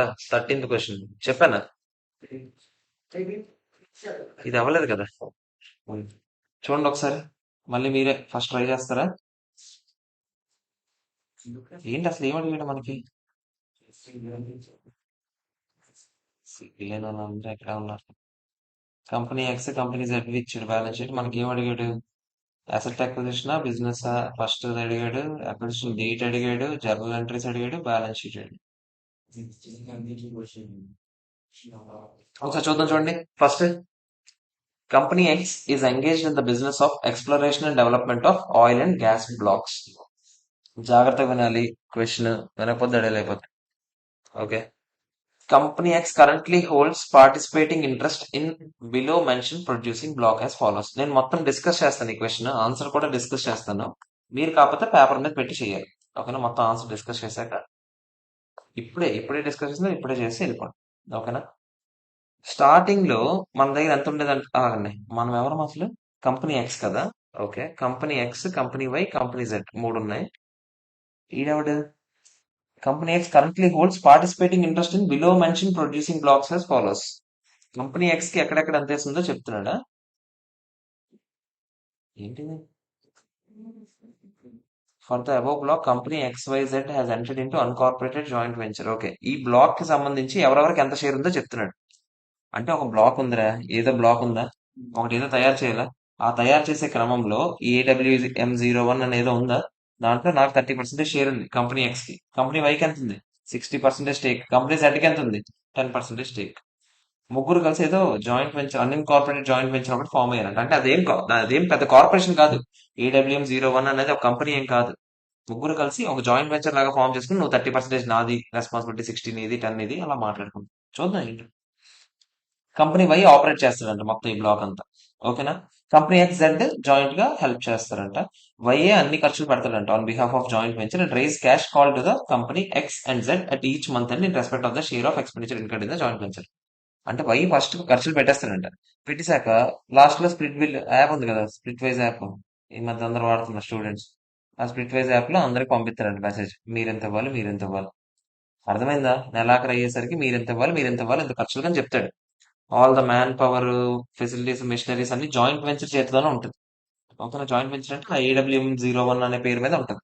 And thereby own by all the joint operators. So ఎవరి కంట్రోల్ ఉన్నట్టు? అందరి కంట్రోల్లో ఉన్నట్టు. For the past few months due to liquidity issues వల్ల కంపెనీ జెడ్ డబ్బులు ఇవ్వడం మానేసిందంట. కంపెనీ వై ఏమో నోటీస్ ఇచ్చిందంట జెడ్కి, ఏమని? నీ రైట్స్ ఇంకా తీసేస్తాం ఇకపైన. వాడికి ఎంత ఉంది రైట్? ఒక 10% ఉంది కదా, తీసేద్దాం అనుకుంటున్నారు. Company Z has filed the appeal with the arbitrator on 30th April 2001. Financial performance of Company Z has not been improved in subsequent months, and therefore Company Z has decided to withdraw the participating interest. వాళ్ళకి అనిపించింది ఎందుకు బాబు అని బయటకు వస్తున్నారు. ఓకేనా? And entered into a sale agreement with company X and Y. Agreement ప్రకారం company date 31/5 ఏదో agreement enter అయ్యారు. Company X will receive 33.33% and company Y will receive 67.67% shares of participation interest rates own by company Z. Z కి ఎంత ఉంది? 10 ఉంది. 10 లో ఈడికి 33.33 అంటే ఈడికి ఎంత వస్తుంది? 3.33. ఈడికి ఎంత వస్తుంది? 6.67. అర్థమైందా? ఆడి దగ్గర ఉన్న 10 ని దారపోసాడు రా నాయన. ఆడికి వెళ్తే ఈడంట. కంపెనీ ఎక్స్ దీనికంటూ ఎంత పే చేస్తుందంట? 1 lakh రూపీస్ పే చేస్తుందంట. ఓకేనా? ఓకే. మరి ఆడికి ఎంత కొంత ఇచ్చారు కదా, కంపెనీ సర్టిఫికేట్ డబ్బులు ఇచ్చి బయటకు పంపించారు. After signing of agreement company Y approach government of India for modification in production sharing contract that is removal of. మరి ఎందుకంటే మరి ఇప్పుడు జెడ్ ఇక పైన ఉండదు కదా, దాని పేరు తీసేయండి అని చెప్పి వెళ్ళారంట. గవర్నమెంట్ అప్రూవ్ చేసిందంట. 30th June అప్రూవల్ వచ్చిందంట. Government approval for the modification PSC is essential given. Government approval ఇవన్నీ చెప్తున్నాడంటే కొన్నిసార్లు గవర్నమెంట్ అప్రూవల్ కావాల్సిన సిచ్యువేషన్ లో గవర్నమెంట్ అప్రూవల్ ఎప్పుడు ఇచ్చింది అదే ఇంపార్టెంట్ కదా. సో ఆ డేట్ కోసం చెప్పుకుంటాడేమో. ఓకేనా? అనుకుందాం. Company X company Z balance షీట్లు ఇచ్చాడు మనకి. ఓకే, అంత బాగానే ఉంది. Okay. Fair value of PPE and development సిడబ్ల్యూఐపి అంటే ఏంటి? Capital work in progress. Capital work in progress అంటే సగం సగం కన్స్ట్రక్షన్ అయిన బిల్డింగ్లు కూడా మనం చూపిస్తాం కదా, ఎంత కొంత ఖర్చు పెట్టామా లేదా చెప్పండి. మనం బ్యాలెన్స్ షీట్ లో షెడ్యూల్ 3 నేర్చుకుని ఉంటామా? ఆ షెడ్యూల్ 3 లో పీపీఈ తర్వాత క్యాపిటల్ వర్క్ ఇన్ ప్రోగ్రెస్ కూడా ఉంటుంది. అలాగే ఇంటాంజిబుల్ అసెట్స్ తర్వాత ఇంటాంజిబుల్ అసెట్స్ అండర్ డెవలప్మెంట్ అని ఇంకోటి ఉంటుంది. ఓకేనా? ఇవి కూడా మన అసెట్టే. Okay. Owned by company Z as per market participation approaches 5 lakhs and 2 lakhs. అంటే కంపెనీ జెడ్ తాలూకా ఫెయిర్ వాల్యూస్ ఇస్తున్నాడు. Fair value of all other assets and liabilities acquired are assume to be at their carrying amounts అంట. Cash and cash equivalents are not to be acquired by company X as per the agreement. Agreement ప్రకారం company X కి ఏం రాదండి. ఓకేనా? Okay. చూద్దాం ఇంకా. Tax rate is assume to be 30%. Ind AS as per Ind AS 28 కి వెళ్ళాడు. ఓకేనా? All the joint operators are joint ventures where by each party that have joint control of the arrangement have right to the net assets of the arrangement and therefore every operator records their share of assets and liabilities in there books. అంటే వైకి X కి Z నుంచి కొంచెం share వచ్చిందా? వచ్చిన share లో Z తాలూకు share ని మామూలుగా అయితే ఎవరు పెద్ద ఉండరు ముగ్గురులో? వై. వైఏ కన్సల్టేట్ చేసుకోవాలి. కానీ ఇదేంటి? Joint venture agreement. మనం ఇండియా 28 లో నేర్చుకుంటాం. జాయింట్ వెంచర్ అగ్రిమెంట్ అందరికి నెట్ అసెట్స్ లో రైట్ ఉంది. అంటే అందరికీ సమాన హక్కులు ఉన్నాయి. సమాన హక్కులు ఇన్ ద సెన్స్ వాళ్ళ వాళ్ళ షేర్ కి ఎంత ఉందో అంత హక్కు ఉంది. అలాంటప్పుడు కంపెనీ ఎక్స్ కూడా బుక్స్ తయారు చేసేటప్పుడు కంపెనీ జెడ్ ఇక పైన దానికి ఎంతో కొంత ఇచ్చింది కదా, అంత ప్రపోర్షనేట్ షేర్ దాంట్లో కలుపుకోవాలా లేదా చెప్పండి. సో ఇక పైన ఏం చేయబోతున్నాం అంటే మనం ఎక్స్ కి జెడ్ కి కన్సాలిడేషన్ చేయబోతున్నట్టు ఉన్నాం అనుకుంటున్నాం ప్రస్తుతానికి యాజ్ ఆఫ్ నౌ. ఎందుకంటే వై తాలూ బ్యాలెన్స్ షీట్ ఎక్కడ ఇవ్వలేదు. ఆడు ఏం కోరుకుంటున్నాడు మన దగ్గర నుంచి? ఎక్స్ కి జెడ్ నుంచి కొంచెం షేర్ వచ్చింది కదా, ఆ షేర్ అన్ని జెడ్ నుంచి రికార్డ్ చేసుకోవాలా లేదా? ఎవరు రికార్డ్ చేసుకోవాలి? ఎక్స్ రికార్డ్ చేసుకోవాలా లేదా చెప్పండి. ఎందుకు సార్ అంటే ఇండెక్స్ మెటీరియల్ నేర్చుకుంటాం. ఏమని నేర్చుకుంటాం అంటే మనకి 20% కన్నా ఎక్కువ స్టేక్ ఉంది, ప్లస్ మనం జాయింట్ వెంచరర్స్ ఇందులో మనకి నెట్ అసెట్స్ లో రైట్ ఉంది. ఓకే. అలాంటప్పుడు నాకు కూడా ఈ కంపెనీలో స్టేక్ ఉన్నట్టే. సో ఆ దగ్గర నుంచి నాకు ఏదైనా వచ్చినప్పుడు నేను కూడా రికార్డ్ చేసుకోవాలి లేదా ప్రపోర్షనేట్ గా రికార్డ్ చేసుకుంటాను. You need to determine whether the above acquisition falls under business అవుతుందా అసెట్ అక్విజిషన్ అవుతుందా యాజ్ పర్ ఇండియాస్ 103. జాగ్రత్తగా వినండి. ముందు మనం సొల్లంతా రాయాలి. ఇండియాస్ 103 ప్రకారం మీరు నాకు చెప్పండి, ఇక్కడ ఏం జరుగుతుంది చెప్పండి. కంపెనీ జెడ్ నుంచి మనం ఎంతో కొంత స్టేక్ ని తీసేసుకుంటున్నామా లేదా చెప్పండి. కంపెనీ జెడ్ కి ఎంతైతే స్టేక్ ఉందో అందులో మనం తీసేసుకుంటామా లేదా? ఎవరెవరు తీసుకుంటున్నారు? ఎక్స్ వై తీసుకుంటున్నారా లేదా చెప్పండి. అవునా కాదా? సో ఇక్కడ నేను ఆడి దగ్గర ఒక అసెట్ లో 2 అసెట్ లో తీసుకుంటున్నానా, ఆడి దగ్గర ఉన్న అన్ని అసెట్లు అఫ్ కోర్స్ నేను ఒక్కనే కాదు, నేను ఆడు కలిసి తీసేసుకుంటున్నామా? మొత్తం అన్ని అసెట్లు తీసుకుంటున్నారా లేదా చెప్పండి. అవునా కాదా? కంపెనీ జెడ్ ఇక పైన ఉండదు కదా. అవునా కదా చెప్పండి. సో ఇక్కడ చూడండి, ముందు ఇండియాస్ 103 డెఫినేషన్. బిజినెస్ అంటే ఏంటి చెప్పండి. ఇంటిగ్రేటెడ్ సెట్ ఆఫ్ యాక్టివిటీస్ అయినా కాదా చెప్పండి, which will be able to generate. మూడు కలాలి, ఆ మూడు ఏంటి చెప్పండి. ఇన్పుట్స్, ప్రాసెస్, అవుట్పుట్ జనరేట్ చేయగలిగే క్యాపబిలిటీ కూడా. అవునా కదా? In the aforesaid transaction company X ఏం చేసింది? పార్టిసిపేటింగ్ రైట్స్ ఎవరి దగ్గర అయితే కంపెనీ జెడ్ దగ్గర ఉన్నాయో అవన్నీ తీసుకున్నామో లేదా చెప్పండి. So output exist in this, already output ఉంది కదా ఇప్పటికే. అవుట్పుట్ జనరేట్ చేయగలిగే క్యాపబిలిటీ ఉంది. అవునా కదా? All the manpower requisite facilities కూడా ఎవరి దగ్గర ఉన్నాయి? ఎవరి పేరు మీద ఉన్నాయి? అన్ని జాయింట్ వెంచర్ పేరు మీద ఉందా లేదా చెప్పండి. ఆ పేరు మీద ఏమైనా ఉందా? లేదు. జాయింట్ వెంచర్ లో మనందరికీ ఈక్వల్ హక్కులు ఉన్నాయి. అదే మన షేర్ ఎంతైతే అంత హక్కు. అవునా కదా చెప్పండి. సో ఇది అసెట్ అక్విజిషన్ అవుతుందా బిజినెస్ అక్విజిషన్ అవుతుందా? Business acquisition. అసెట్ అక్విజిషన్ అంటే జస్ట్ ఒక అసెట్ కొనుక్కున్నట్టు. అసెట్ అక్విజిషన్ కాదు కదా.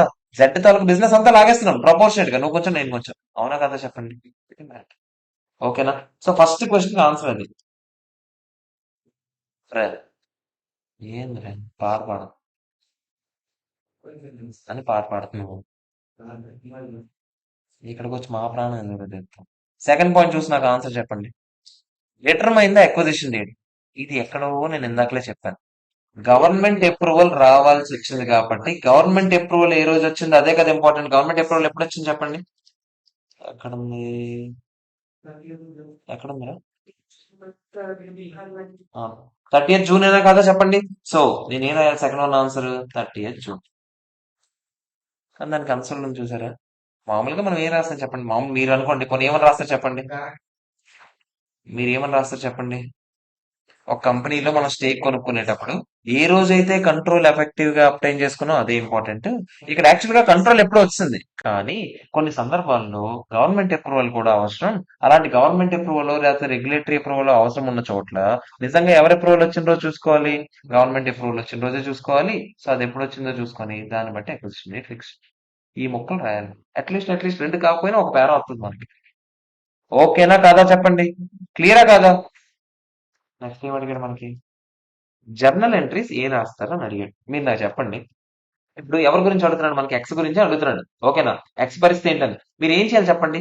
జెడ్ తాలూకు అన్ని మనం ఎక్వైర్ చేసుకుంటున్నాం. కాకపోతే మనం మొత్తం ఎక్వైర్ చేసుకుంటున్నామా? మనం ఎంత ఎక్వైర్ చేసుకుంటున్నాం? ఆడి దాంట్లో మనకెంత, ఆడికెంత? అయితే ఆడి షేర్ లో 10% లో 3.33. ఓకే, ఆడ మొత్తం అసెట్ ఇప్పుడు 100 రూపాయలు ఉంటే అందులో మనకెంత? 33.33. ఆడికెంత? 66.67. మీరు ఓవరాల్ స్టేక్ లో చెప్తున్నారు. నేను ఆడి దగ్గర ఉన్నవన్నీ 33.33 ఈడికి ఇచ్చాడు, 66.67 ఈడికి ఇచ్చాడా లేదా? అవునా కాదా చెప్పండి. సో అవన్నీ నేను ఇకపైన రికార్డ్ చేసుకోవాలా? ఏ వాల్యూకి రికార్డ్ చేసుకోవాలి? ఫెయిర్ వాల్యూకి రికార్డ్ చేసుకోవాలి. అవునా కాదా చెప్పండి. సో ఇప్పుడు వాడి తాలూకు అసెట్స్ అన్ని నేను ఫెయిర్ వాల్యూకి రికార్డ్ చేసుకోవాలి. లైన్ గా ఒక్కొక్కటిగా చూసి చెప్పండి. First property plant and equipment ఉందా? ఎంత ఉంది? ఎప్పుడు ఇది ఎక్విజిషన్ జరిగింది? మనం ఏ రోజు ఫిక్స్ చేసాం? 31st మే, 30th జూన్. 30th జూన్ అంటే ఈ రేట్లు అవసరమా నాకు? ఇంకా అవసరం లేదు. 30th జూన్ పీపీ ఎంత ఇచ్చాడు? బుక్ లో వాల్యూ 3 lakhs. కింద ఎక్కడ ఫెయిర్ వాల్యూ ఇచ్చినట్టు గుర్తుంది. ఫెయిర్ వాల్యూ ఎంత ఇచ్చాడు? 5 lakhs అయినా? 5 lakhs లో నా షేర్ ఎంత? 33.33% ఎంత చెప్పండి. 1,66,667 రూపీస్ అయినా కదా? సో ఫస్ట్ నేను పీపీ రికార్డ్ చేసుకుంటాను డెబిట్ సైడ్. నెట్ అసెట్స్ ఎక్కువ అన్ని ఏం చేస్తాను? డెబిటే చేస్తాను. మీరు నాకు జనరల్ ఎంట్రీ ఏంటో చెప్పండి. నెట్ అసెట్స్ డెబిట్ కొడతాను, టు పర్చేస్ కన్సిడరేషన్ కొడతాను. అవునా కాదా? తర్వాత టు లైబిలిటీ నెట్ అసెట్స్ రాసేసాను నేను అక్కడే. ఓకేనా? ఇంకా క్యాపిటల్ రిజర్వ్ వస్తే ఇటు సైడ్ వస్తుంది, క్యాపిటల్ రిజర్వ్ గుడ్ విల్ వస్తే ఇటు సైడ్ వస్తుంది. ఎన్సీఏ రికార్డ్ చేసుకోవాలో లేదో చెప్పండి. టు ఎన్సీఏ అని రాస్తాం. ఇంకేమైనా ఉన్నాయా? అవన్నీ ఏమన్నా పర్చేస్ కన్సిడరేషన్ లో భాగమే అయిపోతుంది. అంతేనా కదా చెప్పండి. సో అవే అడుగుతున్నాను నేను. అసెట్స్ చెప్తారు నాకు అలాగా. లైన్ ఇంకేముందో చెప్పండి. Right of use asset.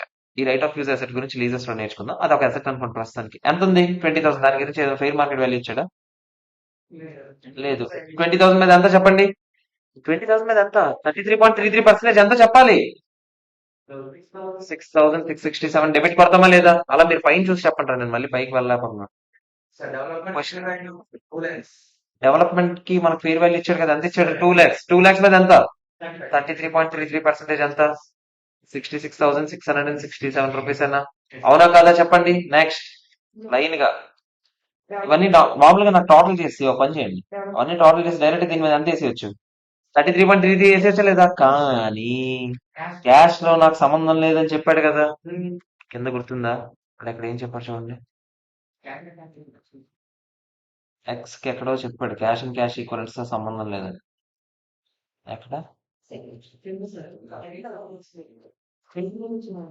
ఎక్కడెక్కడ? Except cash and cash equivalents అన్నాడా లేదా చెప్పండి. So cash and cash equivalents నాకు సంబంధం ఉందా? అగ్రిమెంట్ ప్రకారం లేదు. మిగతా మాత్రం నాకు సంబంధం. ఓకేనా? సో ఇంకేమేమి ఉన్నాయి చెప్తారా? ఇది 50,000, ఇది 4,70,000. మొత్తం కలిపి ఎంత? 5,20,000 ప్లస్ 30 ఎంత? 5,50,000 ప్లస్ 1 lakh ఎంత? 6,50,000 ప్లస్ 50,000 ఎంత? 7 lakhs. ఇంకేమైనా ఉన్నాయా? ఏం లేవు. 7 lakhs మీద నాకు ఎంత షేర్ చెప్పండి. 33.33% ఎంత చెప్పండి. 9 lakhs. 7 lakhs లో ఎలా రాదురా? ఎలా చూసినా 7 lakhs లో 33%, 9 lakhs. ఆగు ఒక నిమిషం. రావట్లేదు రా. ఎంత? ఎంత వచ్చింది? 2 lakhs. అంత వచ్చిందా? అంత రాలేదు ఈడ. ఏమేమి ఉన్నాయి లైన్ చెప్తారు నాకు ఒకసారి. ఒక్కొక్కటి చెప్పండి. ఓ ఈ టోటల్ రా నీ అమ్మ. టోటల్ ఇంట్లో కలిపి. ఓకేనా? 50, 30 ఎంత? 80 ప్లస్ 1 lakh ఎంత? 1,80,000 ప్లస్ 50 ఎంత? 1 lakh 80, 2 lakh 30, 2 lakh 30లో 33%, 33.33% అంత 77.5. ఇదేనా? ఓకేనా కదా చెప్పండి. అలాగే లైబిలిటీస్ కూడా వేసుకోవాలా లేదా? అవునా కదా చెప్పండి రా. లైబిలిటీస్ ఏమేమి ఉన్నాయి చెప్పండి. అన్ని లెక్క ఇవి వేసుకోకూడదు, మీకు గుర్తుందా? ఈ రెండు కెలకూడదు. 2 1 3, మళ్ళీ 3 3 కలిపికండి. టోటల్ 3 3 2 ఎంత? 5 2 ఎంత? 5 2 కలిపికండి మళ్ళీ. అది టోటల్. ఇది కూడా టోటల్. 5 వచ్చింది. 5 లక్షలు ఎంత చెప్పండి? 33.33% అంటే ఎంత? ఇంతేనా కాదా చెప్పండి. ఓకేనా? ట్యాక్స్ పాయింట్ ఇచ్చాడు ఎక్కడైనా? ట్యాక్స్ గురించి ఏమైనా చెప్పాడా? ట్యాక్స్ రేట్ 30% చెప్పాడంటే ఏం ఎక్స్పెక్ట్ చేస్తున్నాడు మన నుంచి? డిఫర్డ్ ట్యాక్స్ అసెట్ లైబిలిటీ ఆగండి. ఏ ఫెయిర్ వాల్యూస్ మారాయి చెప్పండి. పీపీ మారింది, క్యాపిటల్ వర్క్ ఇన్ ప్రోగ్రెస్ మారింది, అంతే కదా? అవునా కదా చెప్పండి, నాకు చెప్పండి. పీపీ మనం ఎంత చూపించాం? అదే మామూలుగా 5 lakhs ఉంది, ఇక్కడ ఎంత ఉంది? 3 lakhs ఉంది. అంటే మనం 5 lakhs మీద క్లెయిమ్ చేస్తాం, ఆడు ఎంత ఇస్తాడు? 3 lakhs మీద ఇస్తాడు. అంటే డిఫర్డ్ ట్యాక్స్ లైబిలిటీ ఎంత? 2 lakhs మీద ఎంత? 30% ఎంత? 60,000. కానీ మన షేర్ ఎంత? 33.33%. ఇది మర్చిపోకూడదు అయ్యా. ఓకేనా? ఎంత చెప్పండి? ఎంత వచ్చింది? 20,000 వచ్చిందా? 20,000 ఇంకా 20,000 వచ్చింది డిఫర్డ్ ట్యాక్స్ లైబిలిటీ. ఇంకేమున్నాయి? ఇంకోటి ఏంటి? Capital work in progress. మనం ఎంత చూపించాం, ఆడని చూపించాడు. మనం 5 lakhs కాదు, మనం 2 lakhs చూపిస్తున్నామా? మనం 2 lakhs చూపిస్తున్నాం, ఆడు ఎంత చూపించాడు? 1 lakh చూపించాడు. మనం 2 lakhs మీద క్లెయిమ్ చేస్తే ఆడు ఎంత ఇస్తానంటాడు? 1 lakh మీద ఇస్తానంటాడు. సో మీరు ఏం చేయాలి? 1 lakh మీద 30% డిఫర్ ట్యాక్స్ లైబిలిటీ ఎంత? 33.33. అందులో మనకి 1 lakh లో 30% 30,000. దాంట్లో మన షేర్ ఎంత? 33.33 ఎంత చెప్పండి? 10,000, 9,997 ఎంత వచ్చింది? 10,000 కొను అనుకోండి. మొత్తం కలిపి ఎంత అయింది? 30,000 అయినా కాదు చెప్పండి. అవునా కాదా? అంటే మీకు డౌట్ వచ్చింది సార్, క్యాష్ అని. క్యాష్ ఆర్డర్ రికార్డ్ చేసాడు, నేను క్యాష్ వల్ల ట్యాక్స్ ఎఫెక్ట్ ఏమైనా ఉంటుంది కదా గుడ్, దానికి సంబంధమే లేదు. ఓకేనా కదా చెప్పండి. సో 30,000 అయినా కాదా చెప్పండి డిఫర్డ్ ట్యాక్స్ లైబిలిటీ. అంతేనా కాదా? డిఫర్డ్ ట్యాక్స్ లైబిలిటీ ₹3 తక్కువ ఇస్తారు. ఓకేనా కాదా? ఇవన్నిటికీ గాను మీరు ఎంత ఇస్తున్నారు? ఇవన్నిటికీ గాను మీరు ఏదో ఇస్తున్నారు కదా. మనం ఎంత ఇస్తామని చెప్పాము? Company X is required to pay 1 lakh అని చెప్పాడా లేదా చెప్పండి. 1 lakh క్యాష్ ఇస్తున్నాము. మనం ఏం చేస్తాము? 2 cash purchase consideration. Difference amount అంతా తీసుకెళ్ళి ఎక్కడ వేసేస్తాం? గెయిన్ వచ్చింది, గెయిన్ అని బాగా పర్చేస్ అయిపోయింది. థర్డ్ పార్ట్ అయింది. ఓకేనా కాదా చెప్పండి. క్లియరా కాదా? బ్యాలెన్స్ షీట్ మీరు చేయగలరు కదా. ఇప్పుడు మనం ఏమైతే చెప్పామో అవన్నీ కలిపెట్టమే కదా. ఓకేనా కాదా చెప్పండి. అర్థమైందా లేదా? కావాలంటే చూసుకోండి. అన్ని వాడి తాలూకు అసెట్స్ ఇచ్చాడు. ఓకేనా? క్యాష్ అండ్ క్యాష్ ఈక్వలెంట్స్ మాత్రం మనకు వాడికి సంబంధం ఉందా? లేదని చెప్పాము. ఇదేంటి కంపెనీ ఎక్స్ గురించే కదా అడుగుతున్నాడు. మనం ఒక క్యాష్ ఇచ్చాం కదా 1 lakh. క్యాష్ తగ్గిపోతా లేదా చెప్పండి. మీకు గుర్తుందా? పర్చేస్ కన్సిడరేషన్ షేర్స్ ఇచ్చేటప్పుడు లైబిలిటీ సైడ్ వేసాం. మనం క్యాష్ ఇస్తున్నాం. అసెట్ సైడ్ నెగిటివ్ బ్యాలెన్స్ వేస్తున్నాం. క్యాష్ వెళ్ళిపోతుంది కదా. 2 క్యాష్ అని రాసారా లేదా చెప్పండి రాయ్. ఆ 2 క్యాష్ ఇక్కడ మైనస్ వేస్తున్నాను. ఓకేనా కదా? అన్ని వేసుకున్నాం. మనకి ఒక్కటే ఎక్స్ట్రా వస్తుంది. ఏంటది? గెయిన్ ఆన్ బార్గెన్ పర్చేస్ వస్తుంది. మిగతావన్నీ సేమ్ డిఫరెంట్ ట్యాక్స్ లైబిలిటీ ఒకటి వస్తుంది. ఆటోమేటిక్ గా టాలీ అయిపోయింది. ఇంత ఫుల్ రాసుడు ఇక్కడ కింద. మనకి అది ఒకటి క్వశ్చన్ ఏమి అడిగాడు? అదంతేనా ఇంకేమైనా? బ్యాలెన్స్ షీట్ ఆఫ్ ఎక్స్ అడిగాడు, వేస్తాం. ఓకేనా కాదా చెప్పండి. అర్థమైందా లేదా? క్వశ్చన్ ఈజీయే, కాకపోతే చిన్న తేడా ఇది మాత్రం. అంటే అన్ని క్వశ్చన్లతో పోల్చుకోండి, ఎందుకంటే మన షేర్ ఎంత ఉంది ఇదంతా ఒకసారి కొంచెం వస్తే సరే. ఓకేనా కాదా చెప్పండి. ఏ టు జెడ్ ఇక్కడతో బిజినెస్ కాంబినేషన్ లో అన్ని క్వశ్చన్స్ మనమే చేసాం. ఒక్క క్వశ్చన్ తప్ప, ఆ క్వశ్చన్ కూడా సేమ్ క్వశ్చన్ అని మీకు హోంవర్క్ ఇచ్చాం. ఓకేనా? ఎగ్జాక్ట్ గా బిజినెస్ కాంబినేషన్ క్లోజ్డ్. అర్థమైందా? ఇది స్టాండర్డ్స్, పెద్ద స్టాండర్డ్స్ ఈ స్పీడ్ లో ఉంటాయి. ఒకవేళ ఆన్లైన్ చూసిన వాళ్ళకి ఏమైనా ఇబ్బంది ఉంటే వాళ్ళు ఒకసారి నాకు మెసేజ్ చేయండి, ఏదైనా చేంజెస్ చేయాలంటే చేస్తాను. ఓకేనా?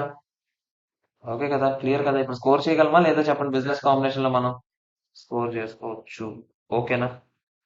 ఇంకా అడ్జస్ట్మెంట్స్ పెంచుకునే సమ్మలే ఉంటాయి కానీ తగ్గించుకునే సమ్మలు అయితే ఉండవు. మినిమం లో మినిమం అడ్జస్ట్మెంట్స్ ఉంటాయి. పెంచుకునే సమ్మలు కూడా మీరు భయపడాల్సిన అవసరం లేదు. అయితే మనం అవి చేయలేదా? కన్సల్టేషన్ ఎలాగో చేస్తాం కదా మళ్ళీ, అక్కడ మళ్ళీ చూస్తాం. ఓకేనా? ఓకే, ఇక సెలవు. Bye friends. గంట 20 నిమిషాలు అయిపోయింది క్లాస్. ఒకసారి నాకు ఒక పని చేస్తారు, స్టెప్స్ అన్ని నాకు ఒకసారి ఏమేమి చేసామో. ఎలాగో టైం ఉంది కదా, ఒక పావు గంట, కరెక్ట్ పావు గంట బిజినెస్ కాంబినేషన్ రివిజన్ చూద్దామా? నాకు ఒకసారి ఏమేమి నేర్చుకున్నాం స్టార్టింగ్ అని చెప్పండి. ఒక్కొక్కటిగా చెప్పండి. ఫస్ట్ మనం 103 బిజినెస్ కాంబినేషన్ గురించి మాట్లాడుతున్నాం. స్టార్టింగ్ మనం బిజినెస్ అంటే ఏంటో మాట్లాడాం. ఏం మాట్లాడాం చెప్పండి? బిజినెస్ అంటే ఏంటో. ముందు బిజినెస్ అంటే ఏంటని చెప్పాను చెప్పండి. ఇన్పుట్స్, ప్రాసెస్, అవుట్పుట్ ని జనరేట్ చేయగలిగే క్యాపబిలిటీతో కలిపితే అన్ని కలిపి ఎక్వైర్ చేసుకుంటే దాన్ని ఏమన్నాం మనం? బిజినెస్ కాంబినేషన్ అన్నాం. అదర్వైజ్ అదేమవుతుంది చెప్పండి? అసెట్ అక్విజిషన్ అవుతుంది. బిజినెస్ కాంబినేషన్ అయితే ఏ స్టాండర్డ్ అప్లై చేస్తాము? 103 అప్లై చేస్తాం. అసెట్ అక్విజిషన్ అయితే ఏ స్టాండర్డ్ అప్లై చేస్తాము? ఏ రెస్పెక్టివ్ స్టాండర్డ్స్ ఏదైతే అది అప్లై చేసుకుంటాం. దానికి ఎగ్జాంపులే ఆ జెట్ క్వశ్చన్. ఫస్ట్ క్వశ్చన్ చేసాం గుర్తుందా? జెట్, ప్రైవేట్ జెట్ ఏదో తీసుకున్నాం అని. పేటెంట్ జెట్ ఏదో ఒక క్వశ్చన్ చేసాం. అది అయిపోయింది. తర్వాత మనం కంట్రోల్ కన్నా ముందు ఇది మాట్లాడాం. ఏంటంటే అక్విజిషన్ కి జనరల్ గా స్టెప్స్ ఏంటి? స్టెప్స్ లో సెకండ్ స్టెప్ అదే అక్విజిషన్ చేసేటప్పుడు మనం కంట్రోల్ గురించి మాట్లాడాం. ఫస్ట్ ఏంటి స్టెప్స్ ఏంటి చెప్పండి? First identify the acquirer. Acquirer విషయంలోనే మనం రెండు రకాల జాగ్రత్తలు తీసుకున్నాం. ఏంటది? అక్వైరర్ అంటే అన్ని సార్లు అక్వైరర్ ఒకలే ఉండరా? రివర్స్ అక్విజిషన్ కేసు ఉంటుంది, కామన్ కంట్రోల్ కేసులు, ఇవన్నీ మాట్లాడతాం తర్వాత. ఫస్ట్ నార్మల్ అక్విజిషన్ గురించి మాట్లాడుతున్నాను. నార్మల్ అక్విజిషన్ అంటే ఎవడైతే కొనుక్కుంటున్నాడో 50% కన్నా స్టేక్ ఎవడైతే ఎక్కువ తీసుకుంటున్నాడో వాడికి ఆబ్వియస్లీ ఏమొస్తుంది? కంట్రోల్ వస్తుంది. వాడే అకౌంటింగ్ ఎక్వైరర్ అవుతాడు, వాడే లీగల్ ఎక్వైరర్ అవుతాడు. అంతేనా కదా చెప్పండి? అది మ్యాటర్. అక్కడితో అది క్లోజ్ చేసి తర్వాత ఎప్పుడు identify the acquisition date. Date ఏది ఇంపార్టెంట్ అని చెప్పాను? ఏ రోజైతే కంట్రోల్ ట్రాన్స్ఫర్ అయిందో ఎఫెక్టివ్ గా అదే ఇంపార్టెంట్. కొన్నిసార్లు గవర్నమెంట్ అప్రూవల్, రెగ్యులేటరీ అప్రూవల్ రావాల్సిన చోట నిజంగా షేర్స్ వచ్చినా కూడా మనం ఎప్పుడు తీసుకుంటాం అప్రూవల్? అప్రూవల్ ఎప్పుడు వచ్చిందో ఆ డేట్ ని మనం అక్విజిషన్ జరిగినట్టు తీసుకుంటాం. ఓకేనా కాదా? Step number 3, calculation of purchase consideration. జాగ్రత్తగా ఒక్కొక్కటి అడుగుతాను చెప్పండి. పర్చేస్ కన్సిడరేషన్ అంటే ఏంటి? అంటే ఏంటి? మనం కంపెనీని కొనుక్కుంటున్నందుకు గాను మనం వాళ్ళకి ఎంత ఇస్తున్నామో అదే అమౌంట్. అవునా కదా చెప్పండి? పర్చేస్ కన్సిడరేషన్ ఏ రూపంలో ఇవ్వచ్చు? క్యాష్ రూపంలో ఇవ్వచ్చు. టు క్యాష్ అని వేస్తాం. నెక్స్ట్ షేర్స్ రూపంలో ఇవ్వచ్చు. షేర్స్ ఏ వాల్యూకి ఇప్పుడు లెక్కెట్టాలి? వేరే వాల్యూకి లెక్క. అప్పుడు ఎంట్రీ 2 అని ఏం పడుతుంది చెప్పండి? Equity share capital securities premium అని పడుతుంది. నెక్స్ట్ ఏమి ఇవ్వచ్చు? డిఫర్డ్ లైబిలిటీస్ ఎందుకు వచ్చాయి అసలు ఛానల్? డిఫర్డ్ కన్సిడరేషన్ ఇవ్వచ్చా? డిఫర్డ్ కన్సిడరేషన్ అంటే ఏంటి? ఎప్పుడో తర్వాత ఇస్తామని చెప్పడం. దాన్ని ఏ వాల్యూకి రికార్డ్ చేసుకుంటాం? Present value. ఏమని వేస్తాం? To deferred consideration present value వేస్తాం. ప్రతి ఇయర్ ఎండింగ్ ఏం చేస్తాం మనం? దాన్ని ఇంట్రెస్ట్ వేసుకునేటప్పుడు ఎంట్రీ ఏమొస్తుంది? Interest to deferred consideration. Deferred consideration అని పడుతుంది. P&L ఇంట్రెస్ట్ పడుతుంది. డిఫర్డ్ కన్సిడరేషన్ నిజంగా ఇచ్చినప్పుడు ఏం పడుతుంది? Deferred consideration to cash.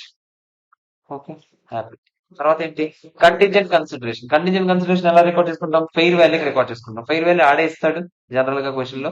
మనం to fair value of contingent consideration వేస్తాం. తర్వాత మనం చూస్తాం ప్రతి ఇయర్ ఎండింగ్ లో ఇదేంటి, ఆ, ఇది లైబిలిటీ లాగా ఉందా, ఈక్విటీ లాగా ఉందా? ఎలా చూస్తాం? వేరియబుల్ నెంబర్ ఆఫ్ షేర్స్ ఇస్తామన్నాం అనుకోండి, దాని అర్థం ఏంటి? అంటే ఆ రోజుకి ఎంత వర్త్ షేర్స్ ఇచ్చేస్తాం రా అని చెప్పాం. వర్త్ ఫిక్స్ చేస్తాం కాబట్టి ఇదేమవుతుంది? లైబిలిటీ లాగా అవుతుంది. లైబిలిటీ లాగా అయినవన్నీ ఒక దగ్గర, ఈక్విటీ లాగా అయినవన్నీ ఒక దగ్గర పెట్టుకున్నాం. లైబిలిటీ లాగా అయినవి సబ్సిక్వెంట్ గా మెజర్మెంట్ చేస్తామా లేదా? అప్పు కదా, రోజు భయం వేస్తూనే ఉంటది. ప్రతి ఇయర్ ఎండింగ్ లో మనం భయపడుతూనే ఉండాలి లేదా? భయపడాలి. ఆ ఫెయిర్ వాల్యూ చేంజెస్ రికార్డ్ చేసుకోవాలి. ఎక్కడికి పంపించాలి? P&L పంపించాలి. ఈక్విటీకి రాసేవాడు ఏమైనా గెలుస్తాడా? క్లియర్. నెక్స్ట్ ఇంకే కన్సిడరేషన్లు ఉన్నాయి? డిబెంచర్స్ లాంటివి ఏమి ఇచ్చినా అవన్నీ ఫెయిర్ వాల్యూకి రాసుకుంటాం. ఇంకా ఈ సాప్స్ ఇస్తే ఫస్ట్ మనం చూస్తాం. ముందు వాడు షేర్ హోల్డర్ గా ఉన్నందుకు వాడికి ఏమైనా కన్సిడరేషన్ రూపంలో ఇచ్చామనుకోండి, అది పర్చేస్ కన్సిడరేషన్ అవుతుందా లేదా? అవుతుంది. కానీ అది ఎంప్లాయ్మెంట్ తో లింక్ పెట్టామనుకోండి, మనం జాగ్రత్త పడాలి. అది ఎంప్లాయ్ బెనిఫిట్ ఎక్స్పెన్సెస్ అవుతుందా లేదా చెప్పండి? అవుతుంది. అందులో ఈ సాప్ అనుకోండి స్పెషల్ గా రీప్లేస్మెంట్ అవార్డ్సా నాన్ రీప్లేస్మెంట్ అవార్డ్సా చూడాలి. రీప్లేస్మెంట్ కి నాన్ రీప్లేస్మెంట్ తేడా ఏంటి?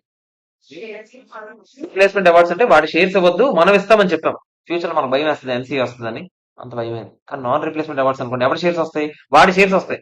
అప్పుడు భయం వేస్తుంది మనకి, ఓడి అమ్మ ఎన్సీ వచ్చేద్దేమో అని. అవునా కదా చెప్పండి? సో రీప్లేస్మెంట్ అవార్డ్స్ ఏదైతే నేర్చుకుంటామో ఎస్బీపీ రిజర్వ్ ప్లేస్ లో అక్కడ ఏం పెడతారు? ఎన్సీ పెడతారు. రీప్లేస్మెంట్ అవార్డ్స్ నీట్ గా నేర్చుకుందాం. ముందు దీన్ని డివైడ్ చేయాలి. ఏమని? ప్రీ కాంబినేషన్ అంతా, పోస్ట్ కాంబినేషన్. ఎందుకంటే ప్రీ కాంబినేషన్ మాత్రం మనం రికార్డ్ చేయట్లేదు, వాడు ఆల్రెడీ ఎస్బీపీ రిజర్వ్ లో వేసుకున్నాడు.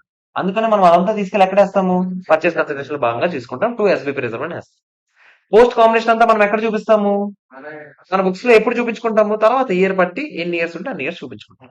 ఎలా లెక్కెడతాము? First pre combination original awards అంతా చూసి ఇంటూ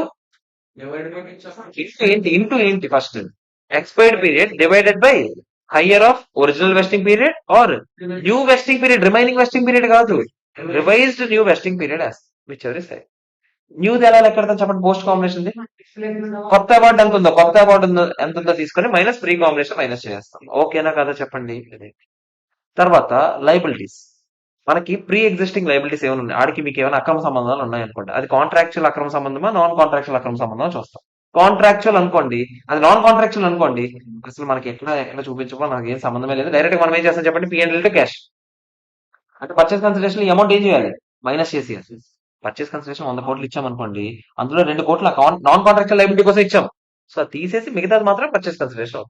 అంతేనా కదా చెప్పండి.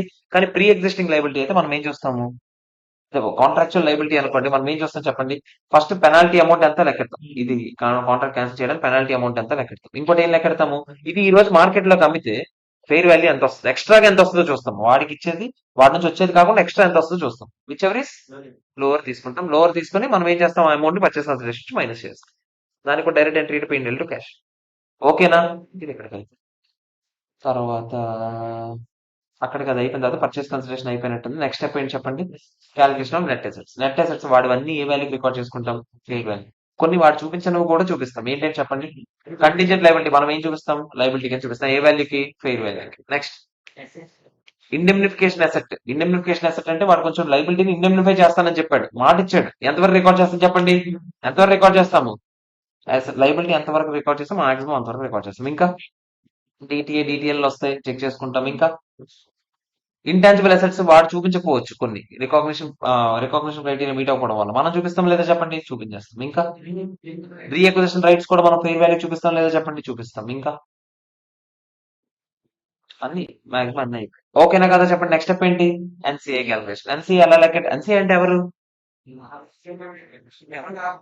అన్ఫోర్స్ చేస్తున్నారు కాకుండా మిగతా బ్యాచ్, మైనారిటీ బ్యాచ్. ఓకేనా, వాళ్ళని ఎలా లెక్కట్టచ్చు, NCA fair value method, NCA పసిన్ మెథడ్. ఫెయిర్ వాల్యూ మెథడ్ అంటే ఎలా లెక్కడతారు చెప్పండి, ఈ రోజున వాళ్ళ షేర్ వాల్యూ ఎంత ఉందో చూస్తారు, ఇంటూ వాళ్ళు ఎంతమంది ఉన్నారో చూస్తారు, అదే ఫెయిర్ వాల్యూ మెథడ్. పసిన మెథడ్ అంటే ఐడెంటిఫైబుల్ నెట్ అసెట్ లెక్కెట్టాం కదా ఇందాక, దాంట్లో ఎంత పర్సెంటేజ్ వాళ్ళ పర్సెంటేజ్ వేసిస్తారు.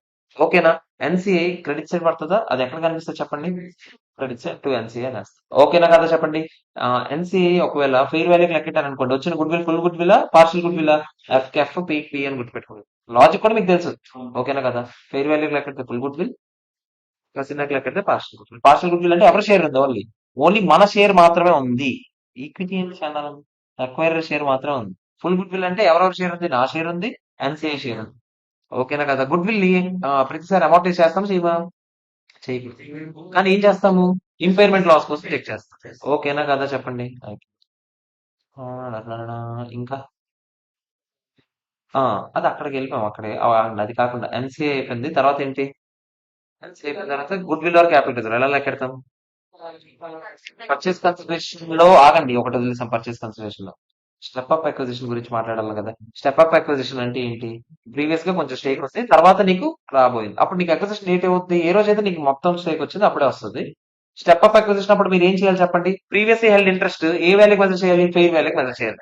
అంటే మరి దాని క్యారింగ్ అమౌంట్ మీరు ఏం చేస్తారు, ఫస్ట్ డెబిట్ చేసేది, ఫెయిర్ వాల్యూ పర్చేస్ కన్సిడరేషన్ లో భాగంగా తీసుకోండి. ఓకే, ప్రీవియస్ హెల్డ్ ఇంట్రెస్ట్ మీరు క్లోజ్ చేయాలి కదా, ఆ డెబిట్ కొడతారు, డిఫరెన్స్ అమౌంట్ రావడం వల్ల ఆ డిఫరెన్స్ ఎక్కడ తోస్తారు, తీసుకెళ్లి పిఎన్ఎల్ ఇచ్చేసి. ఓకేనా కదా చెప్పండి. ఆగండి, ప్రీవియస్లీ హెల్డ్ ఇంట్రెస్ట్ రికార్డ్ చేసేటప్పుడు అప్పుడు ఓసీఐ పిఎన్ఎల్ చూపించారనుకోండి, ఓసీఎల్ అన్ని మీరు ఇప్పుడు ఏం చేయాలి చెప్పండి, డిపెండ్ ఆన్ ఆ పర్టికులర్ స్టాండర్డ్ ఏం చెప్పిందో దాన్ని బట్టి చేస్తారు. రీవాల్యుయేషన్ రిజర్వ్ మనకి ఇస్తారు, రెండు ఇస్తారు. రీవాల్యుయేషన్ రిజర్వ్ ఎక్కడ తోస్తారు చెప్పండి, retailer. Foreign currency transmission reserve ఎక్కడ తోస్తారు చెప్పండి, పిఎన్ఎల్. ఓకేనా, తర్వాత అక్కడ ఏం వదిలేసాము, ఎంట్రీ జర్నల్ ఎంట్రీ మీకు తెలుసు కదా. Okay, good will or capital, అదే మీరు ఇచ్చిన, ఇప్పుడు గుడ్ విల్ క్యాపిటల్ ఎలా ఎక్కడ చెప్పండి, net assets, sorry sorry, purchase consideration plus NCA minus net assets. అంతేనా కదా, పర్చేస్ కన్సిడరేషన్ లో అది కూడా కలిపిస్తాను, ప్రీవియస్ హెల్డ్ ఇంట్రెస్ట్. అప్పుడు డిఫరెన్స్ పాజిటివ్ వచ్చింది అనుకోండి, అంటే మనం వాడి నుంచి వచ్చిన దానికన్నా ఎక్కువ పే చేశారు అనుకోండి గుడ్ విల్, తక్కువ పే చేస్తే క్యాపిటల్, అదే గెయిన్ ఆన్ బార్గెన్ పర్చేస్. అంతేనా కదా చెప్పండి, అదైపోయింది. రివర్స్ అక్విజిషన్ విషయంలో తీసుకోవాల్సిన జాగ్రత్తలు ఏంటి, రివర్స్ అక్విజిషన్ అంటే ఏంటి చెప్పండి, లీగల్ గా ఎక్వైరర్ వస్తాడు, కానీ బుక్స్ ప్రకారం ఎక్వైరర్ వేరే వాడు ఉంటాడు, అంటే కంట్రోల్ ఆడికి ట్రాన్స్ఫర్ అయిపోయింది.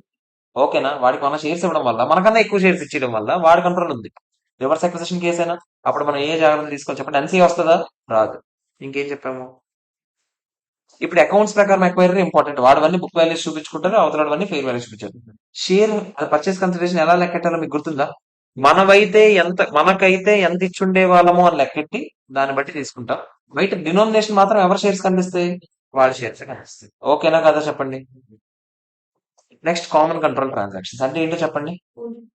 అంటే ఏం అంటే ఎవడైతే ఈ బిజినెస్ కాంబినేషన్ జరగముందు ఓనర్ ఉన్నాడో వాడు కూడా తర్వాత ఉంటాడా లేదా చెప్పండి, దాన్ని ఏమంటాం మనం కామన్ కంట్రోల్ ట్రాన్సాక్షన్స్. ఇది డీమర్జర్ లో జరగచ్చు, మర్జర్ లో జరగచ్చు, ఎప్పుడైనా జరగచ్చు. వీటికి మనం తీసుకోవాల్సిన జాగ్రత్తలు ఏంటో చెప్పండి. పూలింగ్ ఆఫ్ ఇంట్రెస్ట్ మెథడ్ వాడతాం. పూలింగ్ ఆఫ్ ఇంట్రెస్ట్ మెథడ్ అంటే ఏంటో చెప్పండి. ఎన్సీ అనే కాన్సెప్ట్ ఉండదు. అన్ని బుక్ వాల్యూస్ కి రికార్డ్ చేసుకోవాలి, ఇంక్లూడింగ్ రిజర్వ్స్ అండ్ సర్ప్లస్ లో కూడా రకరకాల రిజర్వ్స్ ఉంటాయి, అవి కూడా బుక్ వాల్యూకి కలిపేస్తామని చెప్పి. అంతేనా కదా చెప్పండి. తర్వాత కామన్ కంట్రోల్ లో ఇంకేమైనా మాట్లాడామా మనం? మర్జర్ డిమర్జర్ లో మనం ఏం మాట్లాడు, రెండు కంపెనీస్ కలిస్తే merger in the merger in nature of common control అవ్వచ్చు, merger in the nature of acquisition అవ్వచ్చు. దేని దానికి మెథడ్స్ వాడుకోండి. మర్జర్ అంటే రెండు కంపెనీలు కలిసి ఒక కంపెనీ కలుస్తుంది. ఓకేనా. ఇంకా డిమర్జర్ అంటే ఏంటి, ఒక కంపెనీ విడిపోయి వేరేగా వెళ్ళిపోతుంది. ఇప్పుడు మనం మైనస్ చేసుకుంటూ పోవాలి. దేనికైనా కామన్ కంట్రోల్ నేచర్ లో ఉంటే పోలింగ్ ఆఫ్ ఇంట్రెస్ట్ మెథడ్ వాడు.